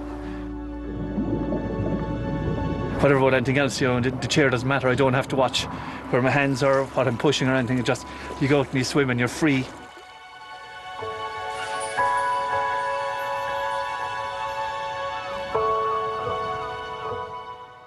When you're getting close to Croke Park, you can almost feel it. It's just a magical, magical place. Every morsel of muck on that pitch, there's a story. There was a win, there was a loss. Football, hurling, camogie, the greatest of athletes were on that pitch. You know, marching around behind the parade. That connection between the crowd and the players in Croke Park, it's so strong. It's warrior-like. That's what Croke Park does to you. I remember just thinking to myself, I'm alive here. This is exactly where I want to be. If you'd like to feel the pride of walking tall with your heroes at the big match, we could sort you out there. For unmissable hurling experiences with Bord Gáis Energy Rewards Club, sign up today at bordgaisenergy.ie. It helps if it's Bord Gáis Energy. Hello, Mummy. Hi! Are you having fun? I really want to show you something. Come bounce with me. Oh, I'd love to.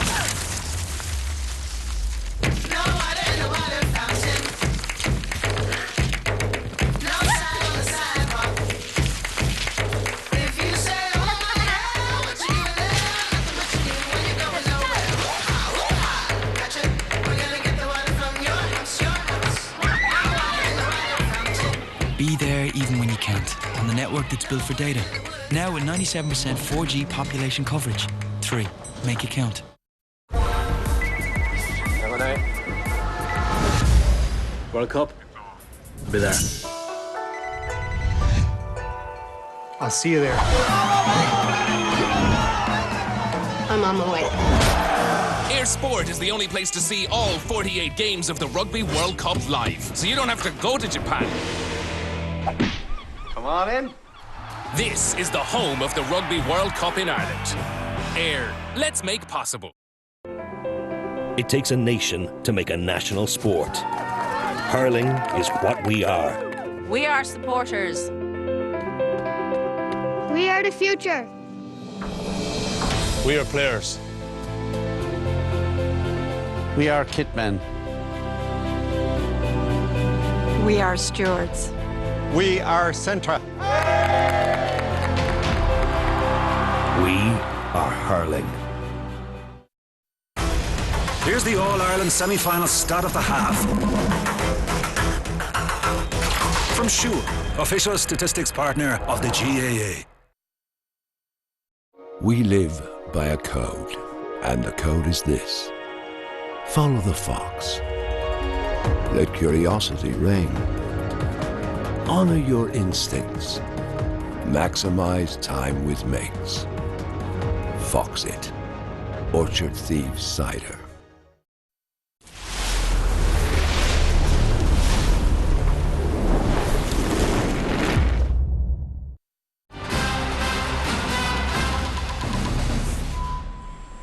Brian Cody definitely appeared to get his homework right and his management team ahead of that first half. Probably most obviously in relation to the Limerick puckouts, which we were lauding Nicky Quaid and how they worked before the game started. Yeah, look, we spoke about Kilkenny's savagery that they're bringing to the table, but they also brought a serious tactical nous, right? Example here, look at Walter Welch. We talk about how deep your half forwards and your attackers will actually go back to support the puckouts. He's right back in terms of their own half back line to make sure that Limerick weren't winning the puckouts. On the other side, you see Kilkenny have Limerick all over the place. Declan Hannon, maybe he is injured, but a lot of his play has that term is correct, that he is all over the place in the first half. Kilkenny, whilst they brought that savagery, they also deserve good respect for that strategy that they brought also. Let's, for people who can't see it, Declan Hannon, as we know, usually plays his sort of free role, deep-lying centre-back, and he's spraying the ball here, there and everywhere. Kilkenny nearly at times forced him to mark people, which he didn't appear to be used to. Is that it, Jackie? Kilkenny attacked that channel. They went after Declan Hannon through TJ. TJ came dropped in deep, pop ball, he ran at him. As I say, he went to either wing for the puck. Declan Hannon didn't know what to do. I don't know whether he's concussed or not, but he's, as Donald, he's all over the place. And when TJ Reid gets the ball, things happen. Goals happens, he creates space, he wins frees. And in fairness to Limerick, they put Kyle Hayes back. He's a big loss from their forwards because he's a big lad. He's able to break the line. But in fairness, he's after following TJ Reid and putting the clampers on him. But TJ will find another way to get him. He'll take him out of centre again. And it's a great duel. We have to be wary when we're using the word concussed a lot of times because we don't know what has happened, and it is a specific medical term that is obviously very dangerous. Is it possible as well that Kilkenny just attacked that? Because yeah, but to be fair, Declan Hannon plays a massive role in how Limerick played, don't they? I don't think he looks... See, you might show fully on television, Joanne, because we're looking at it down here. The medics have been in and out 5 or 6 times to him. He's just not right. We don't know what it's for, though. But to me, he just doesn't look right at all. Now, maybe he'll come out and have a blinder. Hope for him he does. But, it isn't the Declan Hannon that we know. Now, he likes to lie deep in front of the D to protect his full back. But that allows TJ to go off and wander where he likes. You just can't afford to leave TJ Reid go loose. Now, they're marking him now. But they were marking, but Declan Hannon was marking him. I mean, he wasn't playing that free role. Sure, he wasn't. He was trying to pick up TJ. He was 5 yards off him, and you cannot give TJ Reid 5 yards. He's not a marker. He kind of marks. He reads the play. That's what he likes to. But that's the whole point.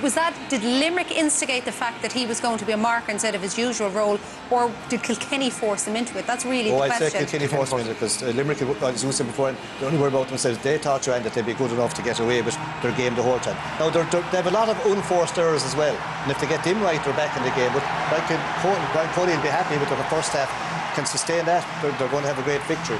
OK, there you go. A huge roar from the crowd here. Attendance of just over 55,000 at Croke Park for the first of this year's All-Ireland Senior Hurling semi-finals. Let's find out if there are any changes, including number 6 for Limerick, as we head back to Brendan and Ger. Well, I've seen Barry Nash going out there, and I don't see Declan Hannon. So I think that is the change that has happened. Second half gets underway.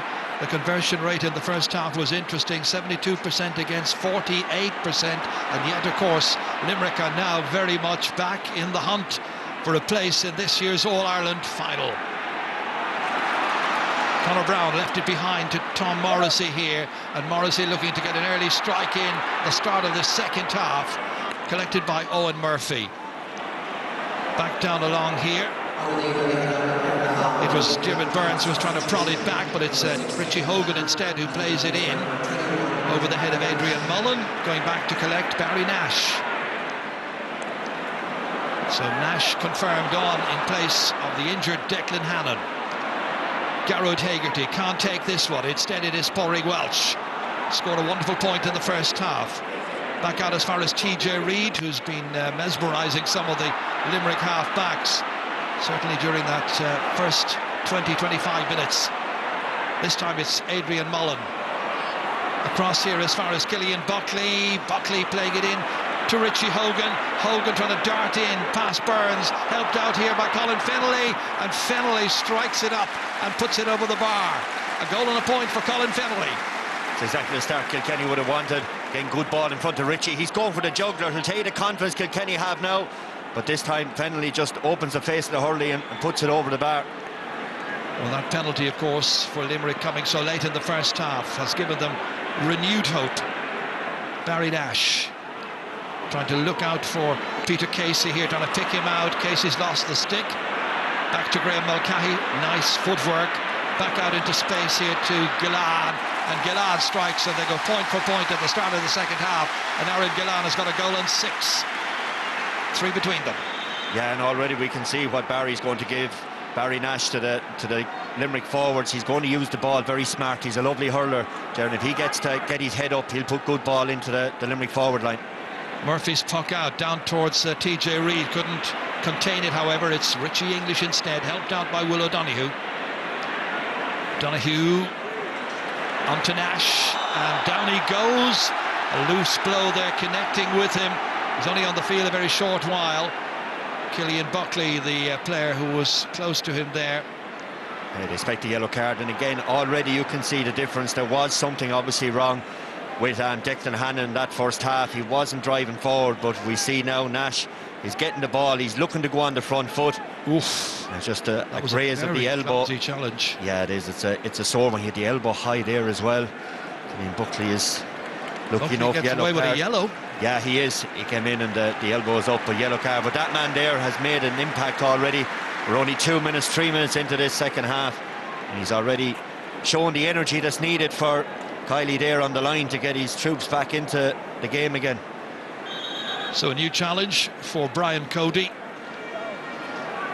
3 points the margin. Early stage in the second half. Free to Limerick.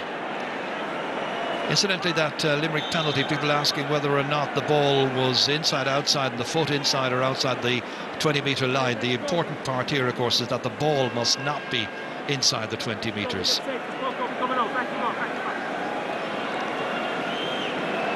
Diarmaid Byrnes to strike this one, and he hits it superbly. First point of the match for Diarmaid Byrnes. 2 between them again. Fascinating match.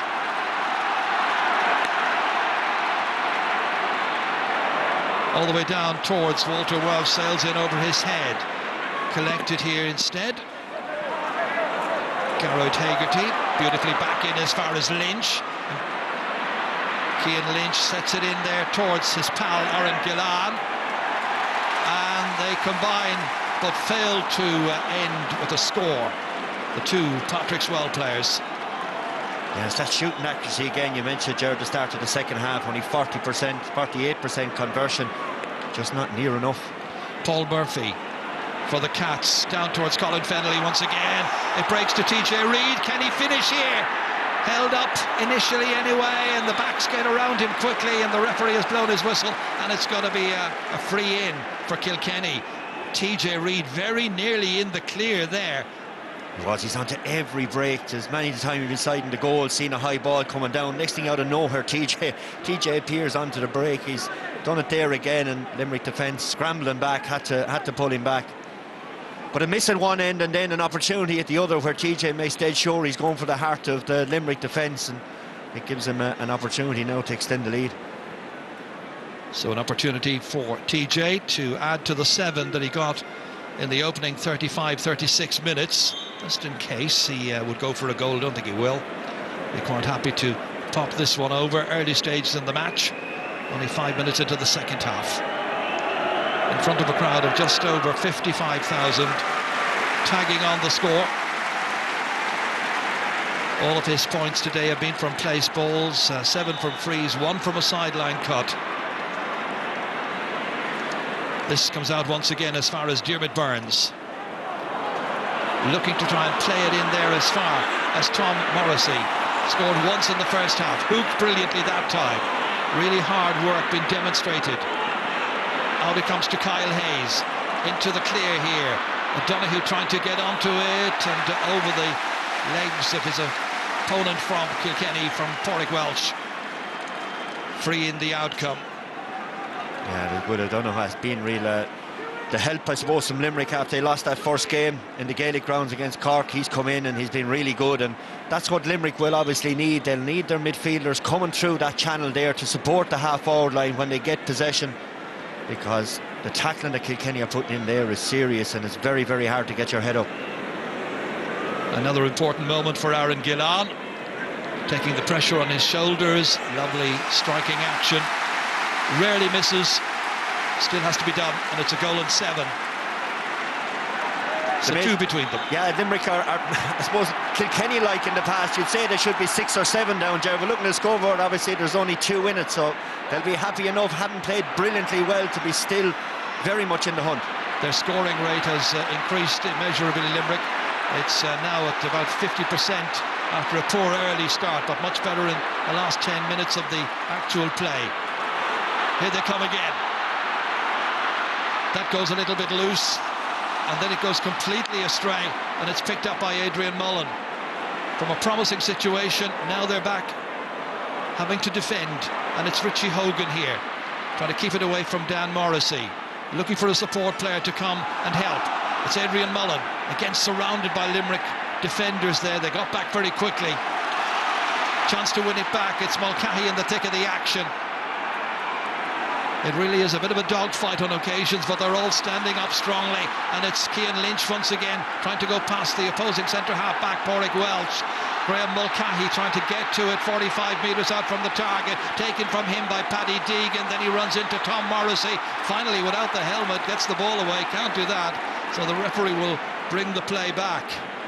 Limerick trying to march the ball right up to the heart of that Kilkenny defence, not easy thing to do, even coming out, the two of them, their helmets actually locked together, so it's going to be a throw-in. Wonderful, honest endeavour by players everywhere and anywhere here. Real wholehearted semi-final, as you would expect when it's Limerick, the champions, against Kilkenny. Those men on the line there are trying to work out how we're going to play our way out of trouble. I think intensity might get Limerick out of this one as much as anything else. They have to match the fire Kilkenny have in instances like this. Well, Kilkenny showed all of the fire in the opening 20 minutes, certainly, to lay down a very firm and almost permanent marker at that stage. But bit by bit, Limerick have responded and shown us glimpses of what they've been capable of. Oh, that's wonderful play by Mulcahy, brilliantly done. Trying to step in to help out there was Gillan, and the referee's blown the whistle, and it's going to be a free in, and it'll become a one-point game in just a matter of moments, where they led by 9 at one stage, Kilkenny. Their lead's going to be down to the minimum. It was Conor Brown there, showed a bit of inexperience. They had a load of bodies back. He should give a simple hand pass, but that's just the way it is, and the Limerick supporters all around the Davin end there were all on their feet. They're right, it's only going to be a point in, and after that they're starting to find their mojo slowly but surely here.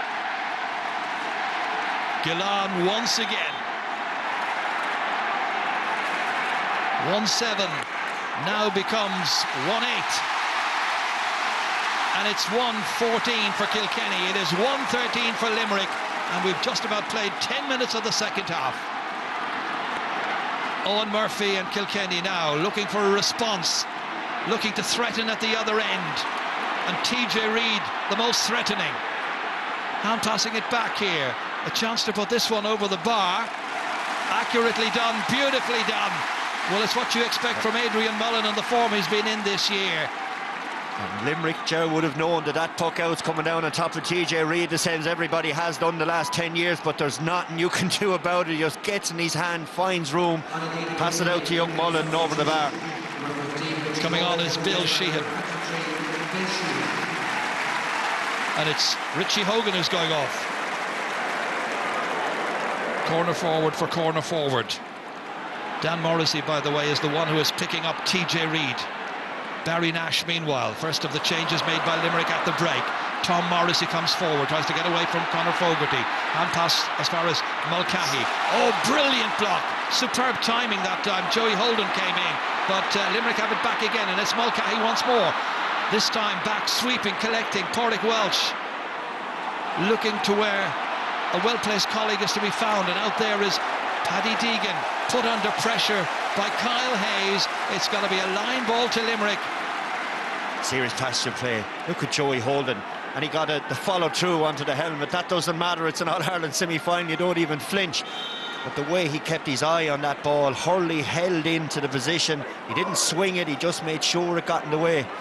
Unbelievable skill. Limerick trying to make it a one-point game again. Diarmuid Burns, it flies in there towards Gillane, but there's a sweeper almost back there in Pádraig Welsh, reading the danger signals, getting a support player to help out. It's Hugh Lawler, all the way back to Owen Murphy. Murphy driving it down, but there's nobody in a black and amber shirt immediately to receive this one. It's Barry Nash instead. Over as far as Dan Morrissey. Dan put under pressure, but gets it into the corner here. Lost. Limerick come again. Garrod Hegarty, and it was Hugh Lawler way up there. Good work from Garrod Hegarty there. He was, when Gillane slipped inside, he was just held up by Hugh Lawler again. Hugh Lawler can feel a small bit hard done by. He couldn't get out of the way as such to leave Hegarty get onto the ball. But again, all these little things, Gerard, giving Limerick and their supporters a little bit more confidence. And certainly will be Gillane who will punish that emphatically, you may be sure. He's been very assured so far. So, seeking to make it a one-point game again. After 48 minutes of the match. The umpire goes across slowly, waves the white flag, and he's got a goal and 9. Who's going to win this? Anybody's match. Owen Murphy down towards Adrian Mullen. Nicely back as far as Paddy Deegan. Kilkenny looking to get the next score. Oh, well played that time by Mike Casey to get it away from Colin Fennelly, who was ready to sneak in behind him. And it comes out towards Diarmuid Burns. Great piece of defensive work there. Worked out by Barry Nash. Out as far as Will O'Donoghue. On as far as Kyle Hayes. He's moving forward, striking it from 65 metres out, and then putting it wide. Yeah, and he looked up, he looked for the Gillane run, but Joey Holden was sitting back in front of him. But they're the kind of ones Limerick have to pot, you feel, if they're going to get off this Kilkenny challenge. Limerick come and probe again. Kyle Hayes. Cian Lynch breaks down. Pádraig Walsh getting there first. Driving it back downfield again. Looking for Adrian Mullen. Breaking this ball down towards Walter Welsh, trying to go himself. Here's Colin Fennelly. Fennelly again stolen out by Mike Casey. Lovely little wrist work there to flick it away. But he's in trouble again here because of the presence of Fennelly. Backs to the wall by a Limerick team under pressure, and Graham Mulcahy is back inside his own 45-metre line, but there's only 2 at the other end. Nowhere to go. You have to work the ball out if you've that many numbers. Joey Holden switching it across towards John Donnelly. He holds, drives it in, looking for this score, but he hits. Oh, he's got it! Just inside the right-hand upright. First point of the match for John Donnelly, and every one of the starting forwards for Kilkenny has now scored. Yeah, it was a good score from John Donnelly. He got to plant his feet, which all came from the poor supply up along the wing, and Limerick are now trying to go shorter on the puck outs. And they're in trouble with it. TJ Reid surrounded, but the ball spills out here as far as Paddy Deegan. Away it goes here. Bill Sheehan, just introduced a couple of minutes ago. Played in now. Oh, it was Conor Brown hitting this one and missing. He's only once ever scored a championship point. It's a case of maximising your opportunities. It is, you know, and it's supposed to be fair to Kilkenny. They've gotten the majority of them. They've made the right decisions, so we can't say they're going to be flawless all day.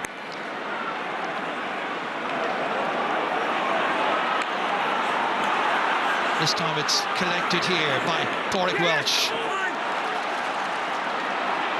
Back down once more into the hands here of Will O'Donoghue, trying to set Limerick on their way once more. Helped out by Barry Nash, fancying a scoring chance, and he's nailed it.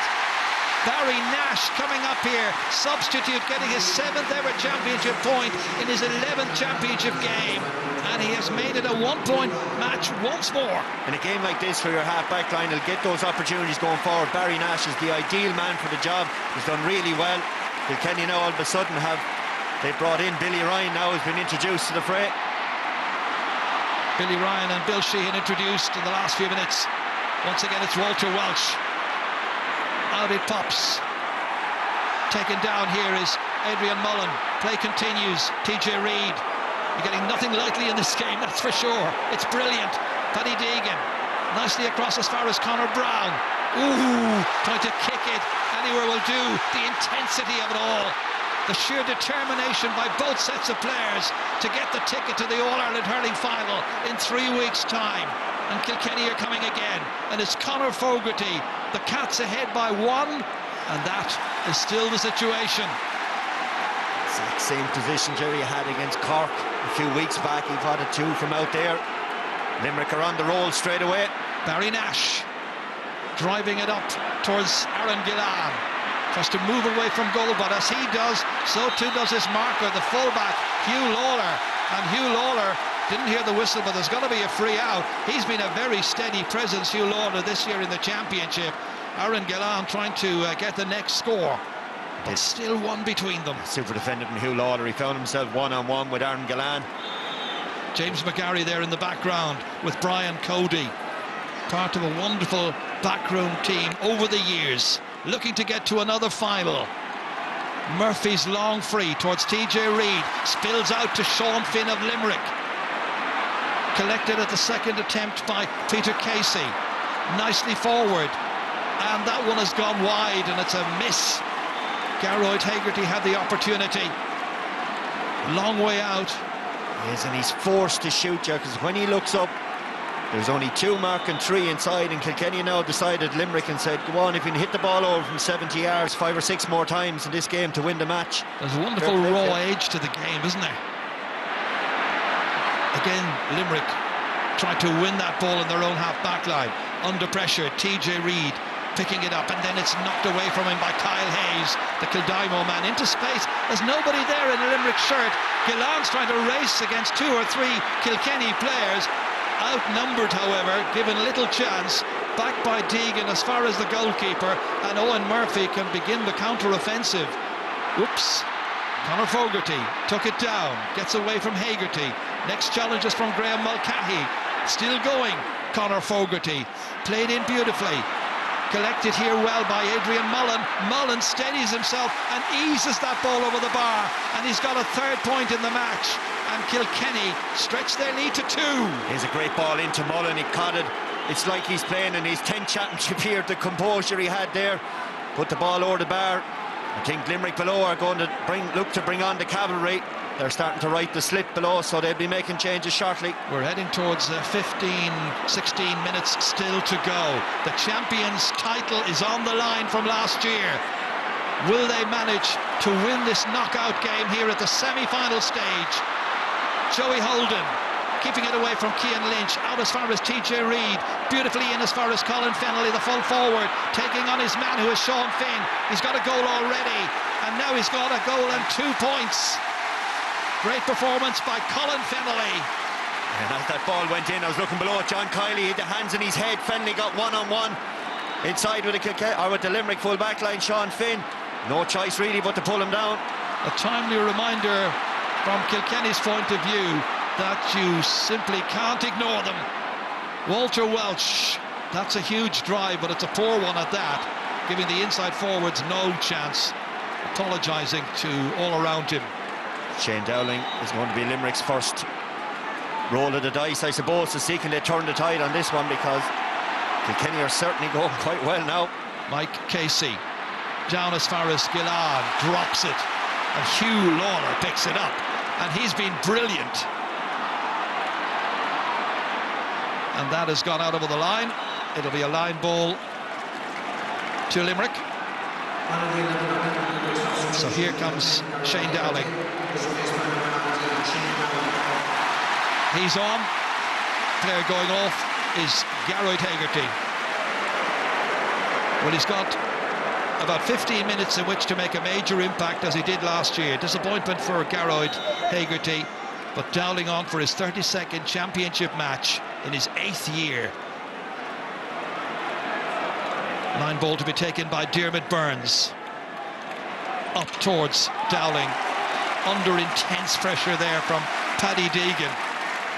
Timely reminder that he's going to get absolutely nothing without battling hard for it here. It's all those little battles, Jerry. You see there that Dowling was forced to miss the catch out over the line. Aaron Gillan is turned upside down by Hugh Lawler in the corner. All these things are filling Kilkenny with that little bit more belief as we tick towards there's only 3 points in it, Brendan, and yet Kilkenny have been the better team. It has, you know, and you'd say they should be further ahead, but credit, I suppose, to Limerick that they haven't gone away as you wouldn't expect them to, really. Tom Morrissey, they're only 3 points adrift. They still have time. But if they get out of this one and beat the Cats, it'll be some victory. Shane Dowling setting up Kyle Hayes. Across it comes as far as Morrissey. Tom Morrissey to try and chip off the lead, and they miss. It's a wasted opportunity, and it's 13 wides now by Limerick. Most unchampion-like. More changes, and Darragh O'Donovan's got to come in. And Will O'Donoghue goes off.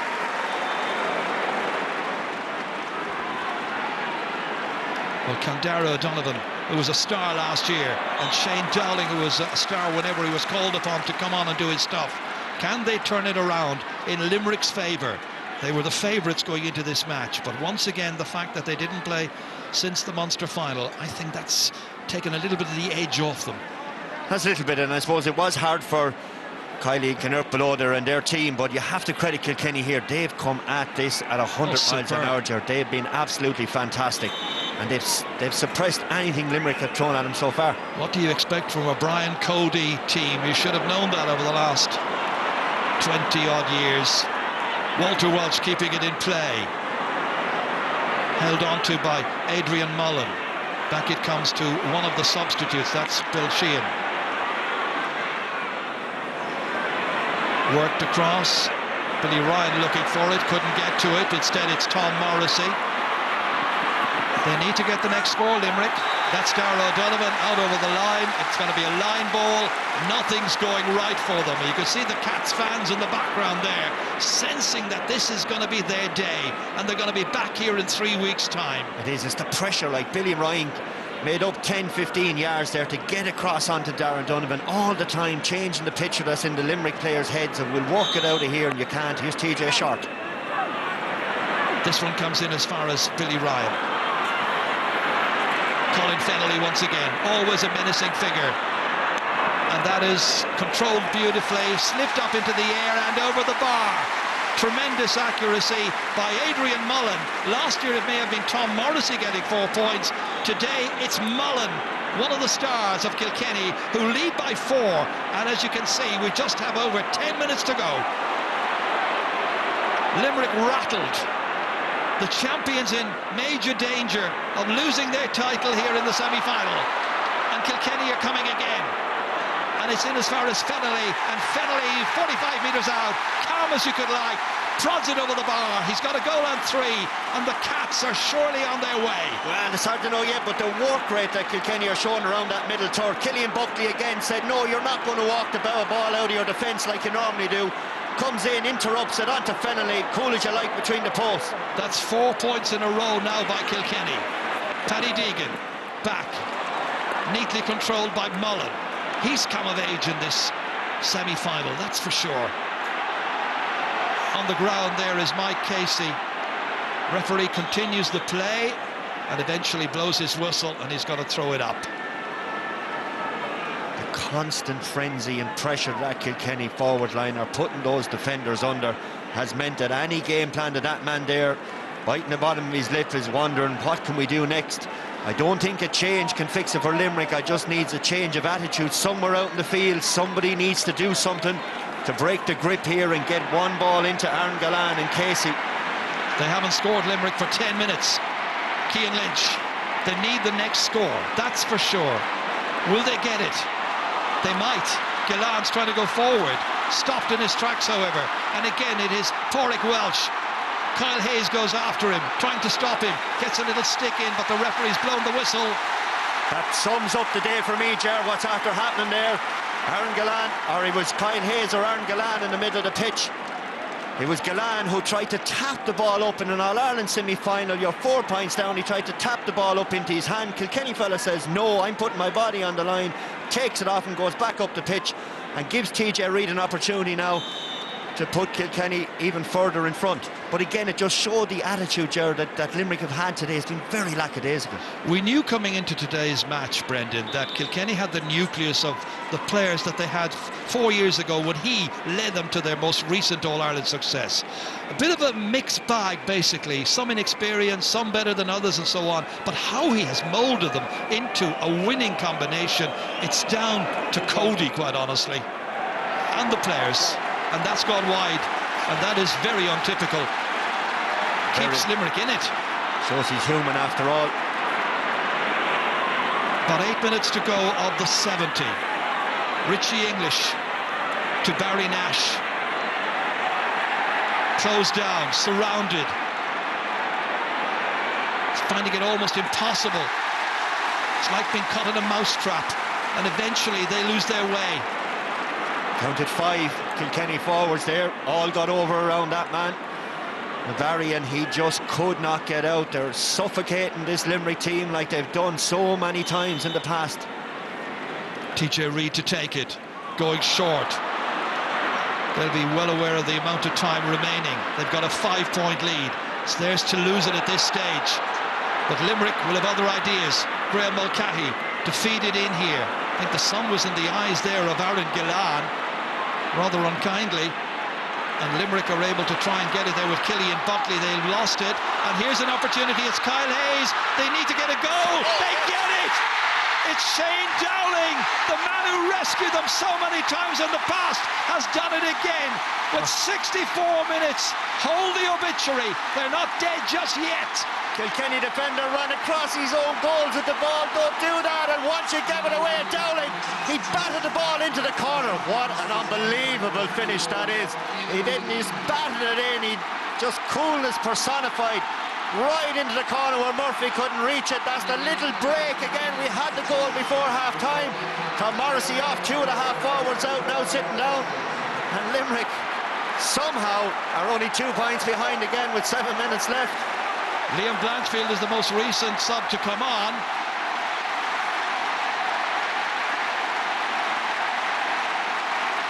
So now, who's going to win it? Colin Fennelly, the player who is making way. Fresh legs. Brilliant battle. Owen Murphy. Limerick, to their credit, have never given up. But they went a long time without a score, they needed that goal badly. They did, Jaron. To be honest with you, if Limerick get out of this one, they'll be going giving Lazarus a run for his money, I'll tell you that much, because they have just been outplayed all over the place, and they're just 2 points down. And who wouldn't bet against them now? But Kilkenny aren't done yet. They put too much work in the last 64 minutes just to leave it all going out. Fascinating match. TJ Reid, that's stopped there by Barry Nash, collects it well, very tidy play, gets himself out of a tight corner, works it forward here. David Reedy put under late pressure there by Conor Brown, got it forward nonetheless. Real difficulty for some of the Kilkenny backs right now as that ball is played forward. Joey Holden wants the decision his way, and it's going to be a line ball for Kilkenny. Joey Holden, you can see the scars of battle across his face. And if the referee sees that, he's got to go off, of course, and get some treatment. Some on the jersey is the last thing now Kilkenny will need, is to have a blood sub going in there like that. Here's the goal. Dowling flicked it. The ball was a long ways away from his body. You can see what it means to him to get his team back in the game. The power he generated out of that was Similar goals in many respects when you think of the first one that Colin Fennelly got, also batting it in. Yeah, but Fennelly was only 5 yards out. He was 15 or 16. It was just an amazing skill to have the composure to do that in this environment. Now they've spotted Joey Holden. Kind of suits Kilkenny too, if I'm to be honest, to have him say, Joey, look, take the knee there, blood in the jersey, we'll have to change the jersey, might have to clean the helmet. This is all eaten up into Limerick's little bit of momentum. And he'll have to walk and run all the way across the field, which will also use a couple of seconds up. Kilkenny are bringing on their number 19, who is Conor Delaney, who was probably vying for the full-back position at the start of the championship with Hugh Lawler. Hugh Lawler got the decision and has justified it. But Conor Delaney, who played against Limerick in an under-21 final, remember, 2 years ago. He's a blood sub anyway. And Limerick come again. And it is Dowling once more. And they've got an opportunity here. Reedy in space, about to be hooked, but avoided that and put it over the bar. The Lazarus men are doing it. Reedy score. Another point for Limerick. And it's a one-point game once more. It's amazing, Joe, when a guy's not really in the pace of the game. Kilkenny defence were split open there because Joey Holden was gone off. New man in, wasn't too sure who he was marking. Came to the other side of the pitch and picked up loads of room. Casey off, Pat Ryan on. Remember Pat Ryan last year against Cork? Got that goal in injury time, or in extra time rather. 21 coming on there for Kilkenny. That is James Marr. They're throwing everything they have at it, both sets of management teams. And who's going to produce a winner now? Kilkenny look to be home and hosed. 5 points up.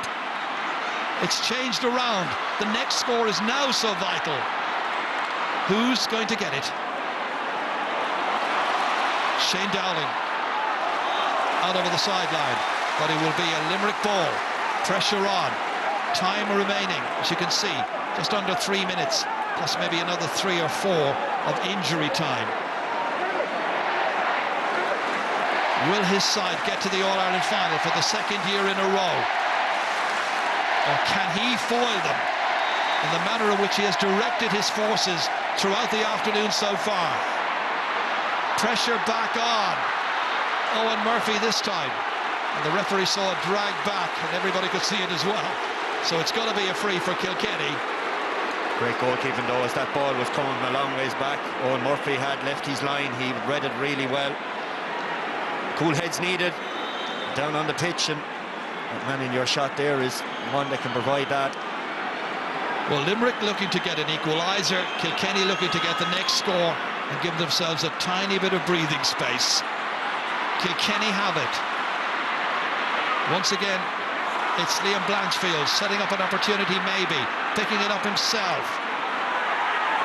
Out over the sideline, and the line ball is going to be to Limerick. Chance for them to mount the next attack. Chance for them to try and get an equaliser. Back up the pitch now, Padraig Walsh has decided he's going to be the spare man. Sitting, hovering just inside his own 45.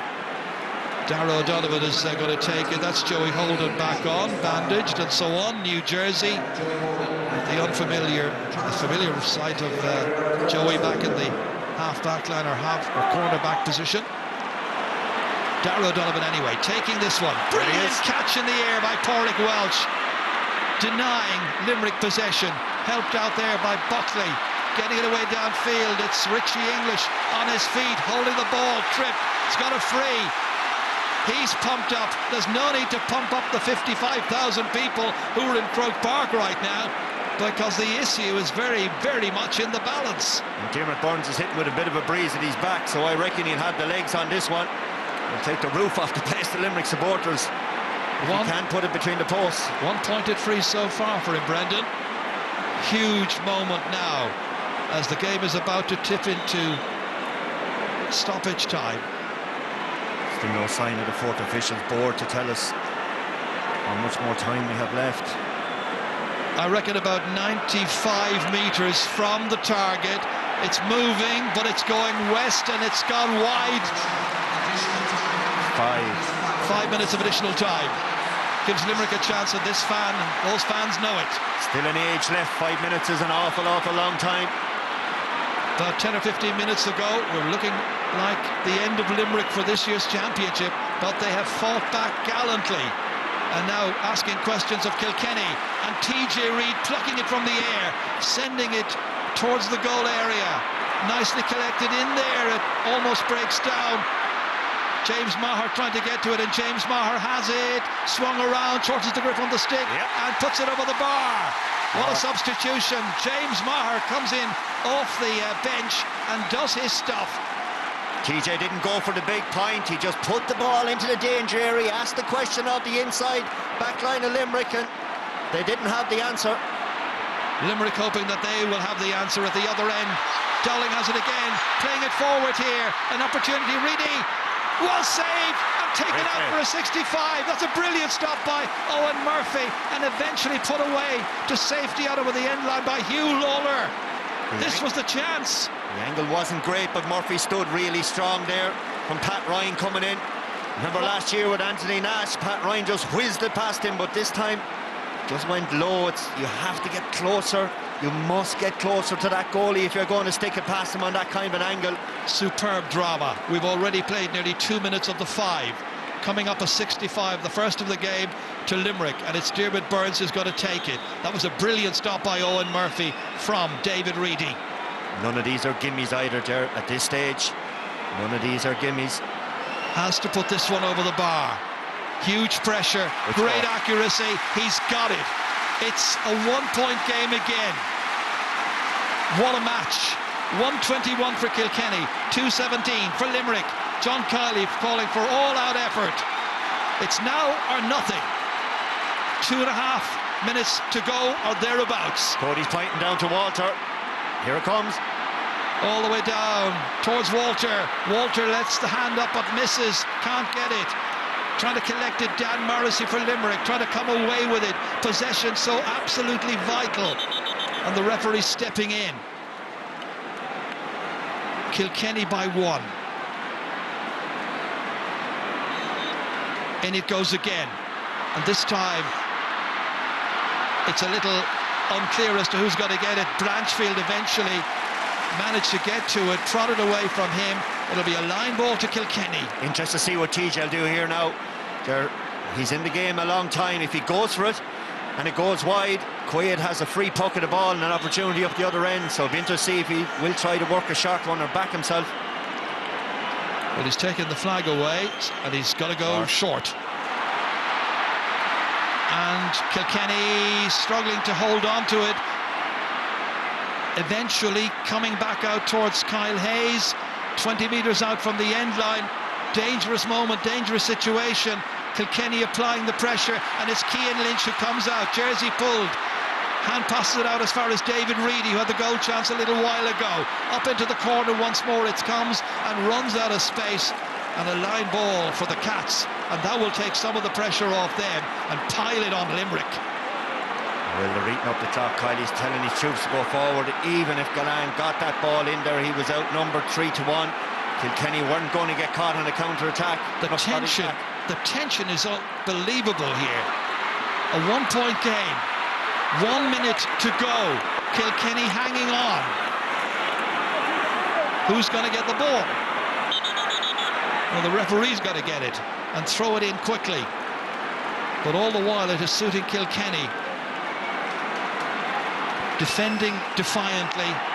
Limerick looking for a break, hoping the ball will spill out to one of their players.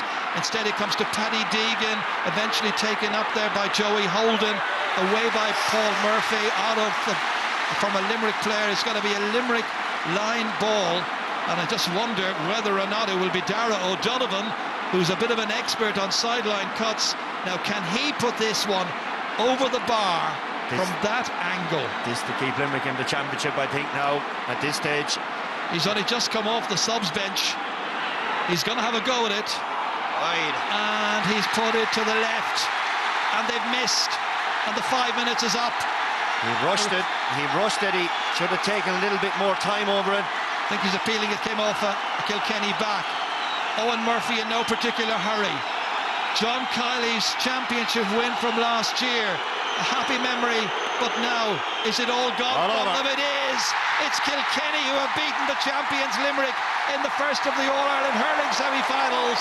Absolute delight for Brian Cody, his 16th success in an All-Ireland semi-final. TJ Reid, one of the leaders down there, but they had leaders all over the park. We've got to give credit as well to Limerick for dying with their boots down there. That goal they got by Shane Dowling after 64 minutes breathed new life into their challenge, but Kilkenny withstood everything that John Kiley's charges had to offer. Bitter disappointment for Limerick. The champions of 2018 are gone from the 2019 championship, and Kilkenny, who else? And Brian Cody will be back here in 3 weeks' time. Yeah, it's amazing. I mean, the narrative maybe during the week will be that Limerick didn't perform. They weren't left perform today, Ger.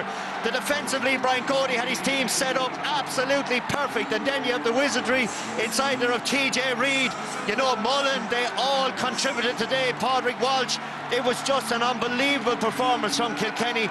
They just suffocated Limerick all around the pitch, but be fair, like you said, Limerick died with their boots on. They looked dead and buried 10-15 minutes into the second half. But you have to credit it to Brian Cody's men in Kilkenny. They've done it again, and they're back deservedly in an All-Ireland final. They sure are. So Kilkenny in the final in 3 weeks' time. Will it be a first ever Kilkenny-Wexford final, or a third championship meeting of the year for Tip and Kilkenny? But that would be a third championship meeting of the year, of course, or maybe a Kilkenny Tip final. That's possible, of course, as well. It would be a first since 2016. But we're still buzzing after that performance this afternoon by both these teams. They gave us so much to remember. It finishes Kilkenny 1 goal and 21 points. Limerick 2 goals and 17. Kilkenny by 1. Everybody is absolutely buzzing. What a game. And would you believe that that is now 11 All-Ireland semi-finals in a row that Kilkenny have won since 2005. Before we got to some proclamation about this as a victory for Brian Cody from Jackie Tyrrell, who was your man of the match? Donald O'Cusack. TJ Reid, right, straight to it. Like, even at the end of the game there, Owen Murphy looking up the field, 1 point, 2 point up. Where do you go? Do you go short, or do you go to a man like TJ? TJ grabs the ball and a score over it. He was outstanding today. Okay, he's been outstanding all season long. TJ Reid is man of the match once again, and he's with Marty. Thank you very much, Joanne. TJ Reid, congratulations. Kilkenny are back in the All-Ireland final.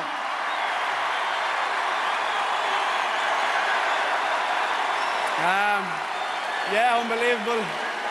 You know, just listening to the crowd, we missed this so much.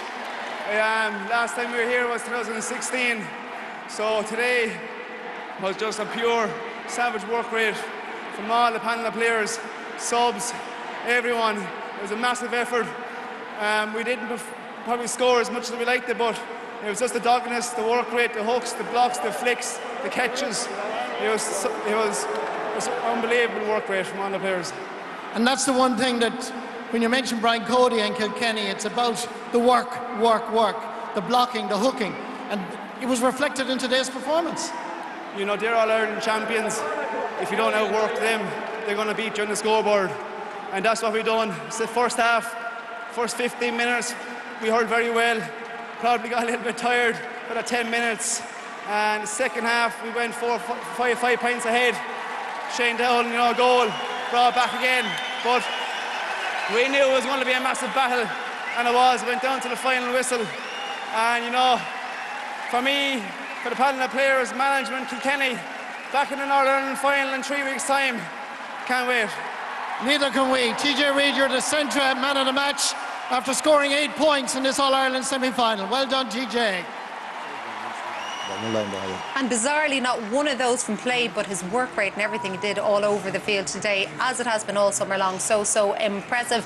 And Jackie Tyrrell, all that Brian Cody has won, all that Kilkenny have won, what do you think of this performance? Yeah, well, Joanne, we were very lucky to have some golden days with Kilkenny, but I would argue that that's possibly Brian Cody's greatest achievement today as regards getting a team to beat that Limerick team. If you look on paper, with all respect to Kilkenny, Limerick are a better team, but out of sheer guts, out of sheer bravery, out of sheer spirit, Brian just draws an unbelievable performance from every single one of the players in the panel.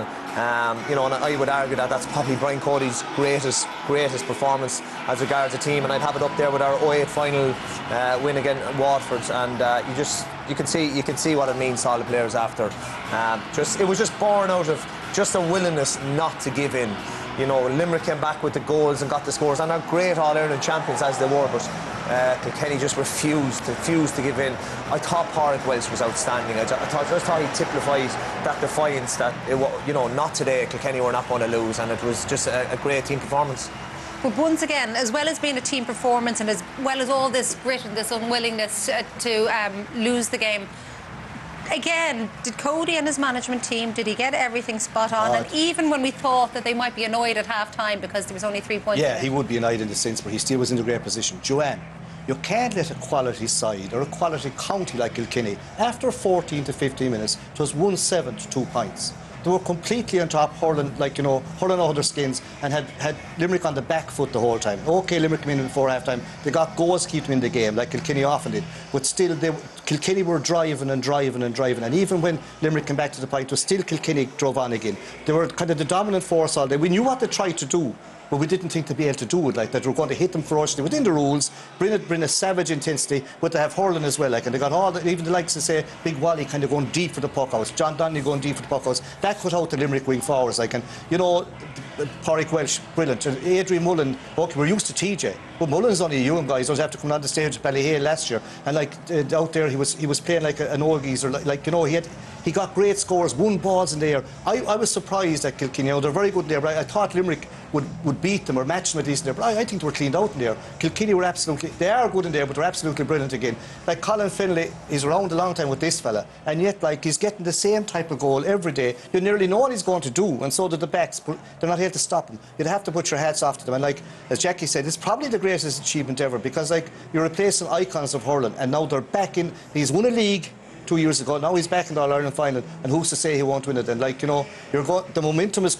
they're coming lovely. I suppose you did see, Joanne, the long break off for Limerick maybe cost them, because they were very lackadaisical at times, you know what I mean? And definitely Declan Hannon wasn't himself. Maybe he was sick or got a rattle or something, wasn't himself. They changed at half time, but like at that stage, Kilkenny they were on the driving seat, and there's no way they're going to let up. It's very hard to come from behind it.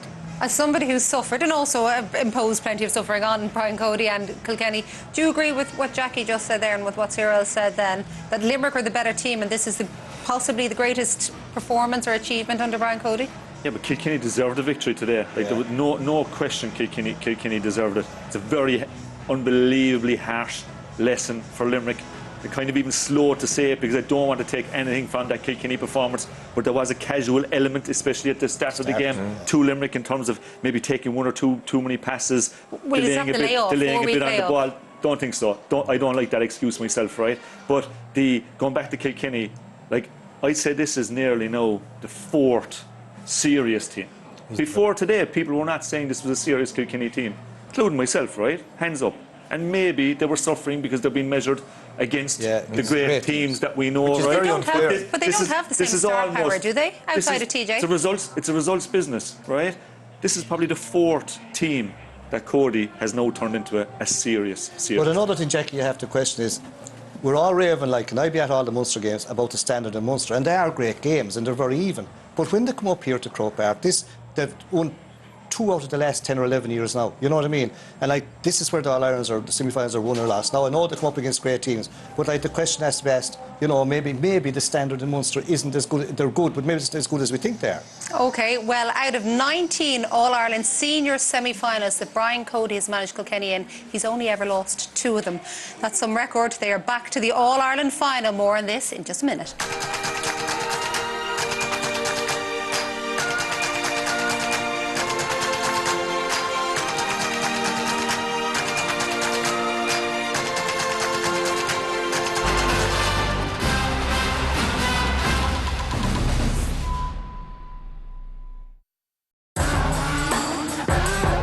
Littlewoods Ireland, proud sponsor of the GAA Hurling Championship.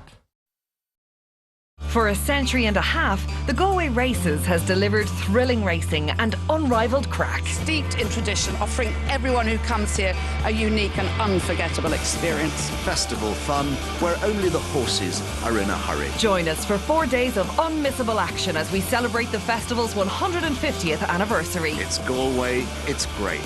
It's hard not to be delighted when you're here in Ballybrit. The Galway Races starts Monday at 5 on RTE2. Lunch, from the bygone word luncheon, meaning hunk of bread or cheese. 500 years on, 40% of us still choose a sandwich, and cheese is still the favourite, along with ham. Tuna's third, mind. Every lunch hour, we eat 300,000 bowls of soup, 500,000 baked beans, and 61% of us have the same lunch every single day. So come on, liven lunch up with McDonald's Big Flavour Wraps. Try the new hot Cajun chicken one and live your best lunch. With Sky, you can now enjoy more live sport in the one place, including Champions Cup rugby, every golf major, Outstanding, just outstanding. UEFA Champions League, exclusive GAA Championship games, and every single live Premier League game. Sport made simpler. Sky Sports, BT Sport and Premier Sports, all in the one place. You told us you don't like cider that's too sweet. You also told us you don't like cider that's too dry. So we cleverly made a delicious cider that isn't either of those things. Simple. Appleman's Cider. The joy in simple.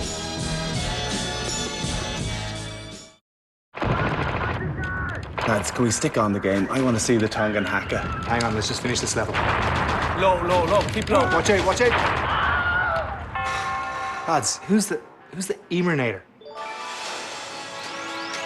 Unlucky, lads. Sign up to Air and get totally unlimited fibre broadband and get the Air Sport Pack free. The only place to watch all 48 games of the Rugby World Cup live. All for just $39.99 a month on a 12-month contract. So, tongue and hacker?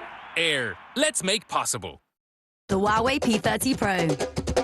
See me sadness when me laugh, when me quiet in me word. Feel me loving when me pull me switch, track me over. Know me out when me suck, know me scared. With a free watch GT, the Huawei P30 Pro. With 50 times zoom and super low light photography. Our best smartphone. Nothing's changed. Now, my mama's simple taste. I like a chicken roll with butter. Or mayo. I'm a night owl. I need my coffee, because I'm an early bird. I love going out in town with the lads. A big pizza, on the couch, watching the box. I'm a white bread man, brown bread man. A nice glass of red, lemonade. Since she was born, they were born, too. How did that happen? My favorite is wraps. No, salad. And every now and then, when I'm in the mood, I like a chicken roll with butter. Or mayo. We're always changing under the tree at Spar.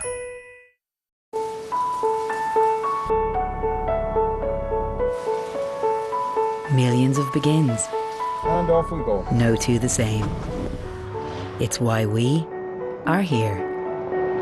With car loans to get you motoring. Bank of Ireland. Begin. Here's the game's key stats brought to you by Sure. Official statistics partner of the GAA.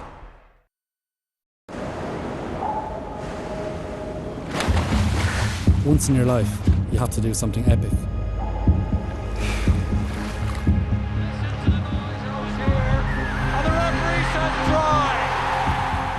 Stay connected. Get the new Samsung Galaxy S10e free with Air Mobile and enjoy 40 gigs of data, free Air Sport Pack, plus unlimited calls and texts.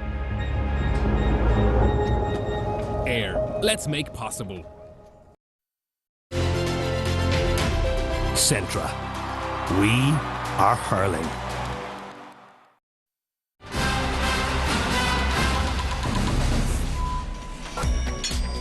Kilkenny through to another All-Ireland final, but a couple of moments late on that could have made a big difference, including that goal save from Owen Murphy on David Reedy. But it is not the only thing. There is some controversy. At the very, very end, Darragh O'Donovan had, as we saw, a sideline cut there, and there were a few Kilkenny players who were having issues with it. There is a reason why. Donal Óg? No question, Killian Buckley, sideline. Killian Buckley did what he always does, trying to stop the ball. Comes off. Looks like it actually comes off of his hand, his fist, and that's a definite 65. Two things, that ball, it obviously was going to go maybe more towards the goals or across the square, but like, you have to seriously question, what's the linesman doing, what's the umpire doing, and what's the referee doing? Again, Kilkenny were deserving victors, just call a spade there. That should have been a 65. That's at the very end of the game, and we can see the trajectory of the ball changing, can't we? No, like it does change. It goes up in the air, and I think I'd say Keeling got a touch to it. But that's the ebb and flow. Look at it's hard looking at them now. They should have got a 65. They didn't have to take 65, and if they went over to be a draw, it'd be extra time. And they were arguing for it, like, you know. But again, it was not from the linesman. Or you see the umpire. If you watch from behind the goals, the umpire's gone back behind the staunch to see. He was expecting the ball to go over the bar, gone over to the left side. Here we have it again. I mean, I know you say it's the ebb and flow of the game, but this is now watch the umpire. Look, watch the umpire. It's the linesman that has to call this. Like the umpire is, there's so many bodies in the way. Like the linesman is about 6 feet away from it. Yeah, but the umpire has gone behind. He's got to see the line ball thing is going over.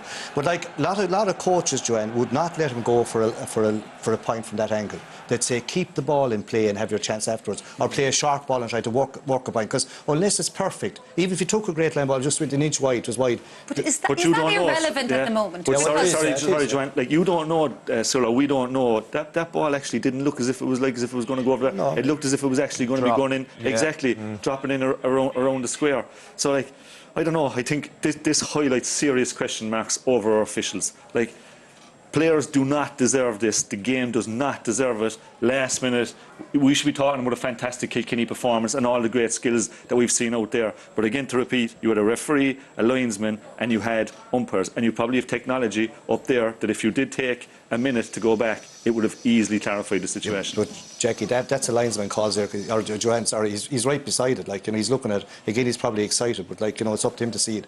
But like, you know, as Donald says, it could have gone over, maybe it had gone wide, but it shouldn't take from the game, because for the 70 minutes, there's no doubt about that Kilkenny deserved to win by more than a point, really. Fair play to them, they came back from the dead once or twice, but all the way through it was Kilkenny driving on ahead. It was, and we saw just after Limerick had a chance, we saw James Maher go up and pop a ball over the bar, but then there was that David Reedy opportunity as well. So as great as the performance was from Kilkenny, there were the opportunities for Limerick to come back in and snatch this. There was, Joanne, but that puck out that went down on TJ, like the amount of bodies on it, and he just won it, and he was at a tight angle. He just put it into the danger area, and it broke to James Maher, who was just on and got a great score. And at this stage, shape had gone. There was no structure. Just another puck out was just long. It was back to the wall stuff. And Limerick, in fairness, created great overlap. Another ball off Shane Dowling, who had a huge influence on the second half, and David Reid. But look who was there, Hugh Lawler. In the first half, Hugh Lawler, Joanne, was under pressure with Aaron Gallan. And this is what we're talking about, Brian, his hurling IQ. He could have whipped them off at half-time, he could have made change. He trusts his players, he backed them. Hugh Lawler in the second half got on top of Aaron Gallan and did a serious job on him. And that's the sideline, which is, it's unfortunate to be talking about those kind of things. Like the linesman for me there has to pick that up.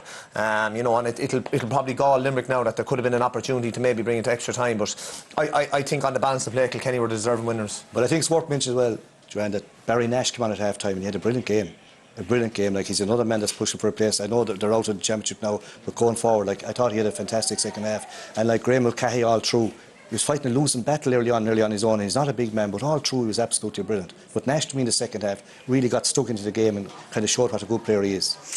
OK, that is all we have time for this evening. A big thank you to Donald Lowe, to Cyril and to Jackie. So, Kilkenny, against the odds, back here on August 18th, but we'll have to wait until tomorrow to find out just who will be joining them in that All-Ireland final. Join us from 2:30 for live coverage of Wexford versus Tipperary. But for now, from all of us here, bye-bye.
Littlewoods Ireland, proud sponsor of the GAA All-Ireland Senior Hurling Championship.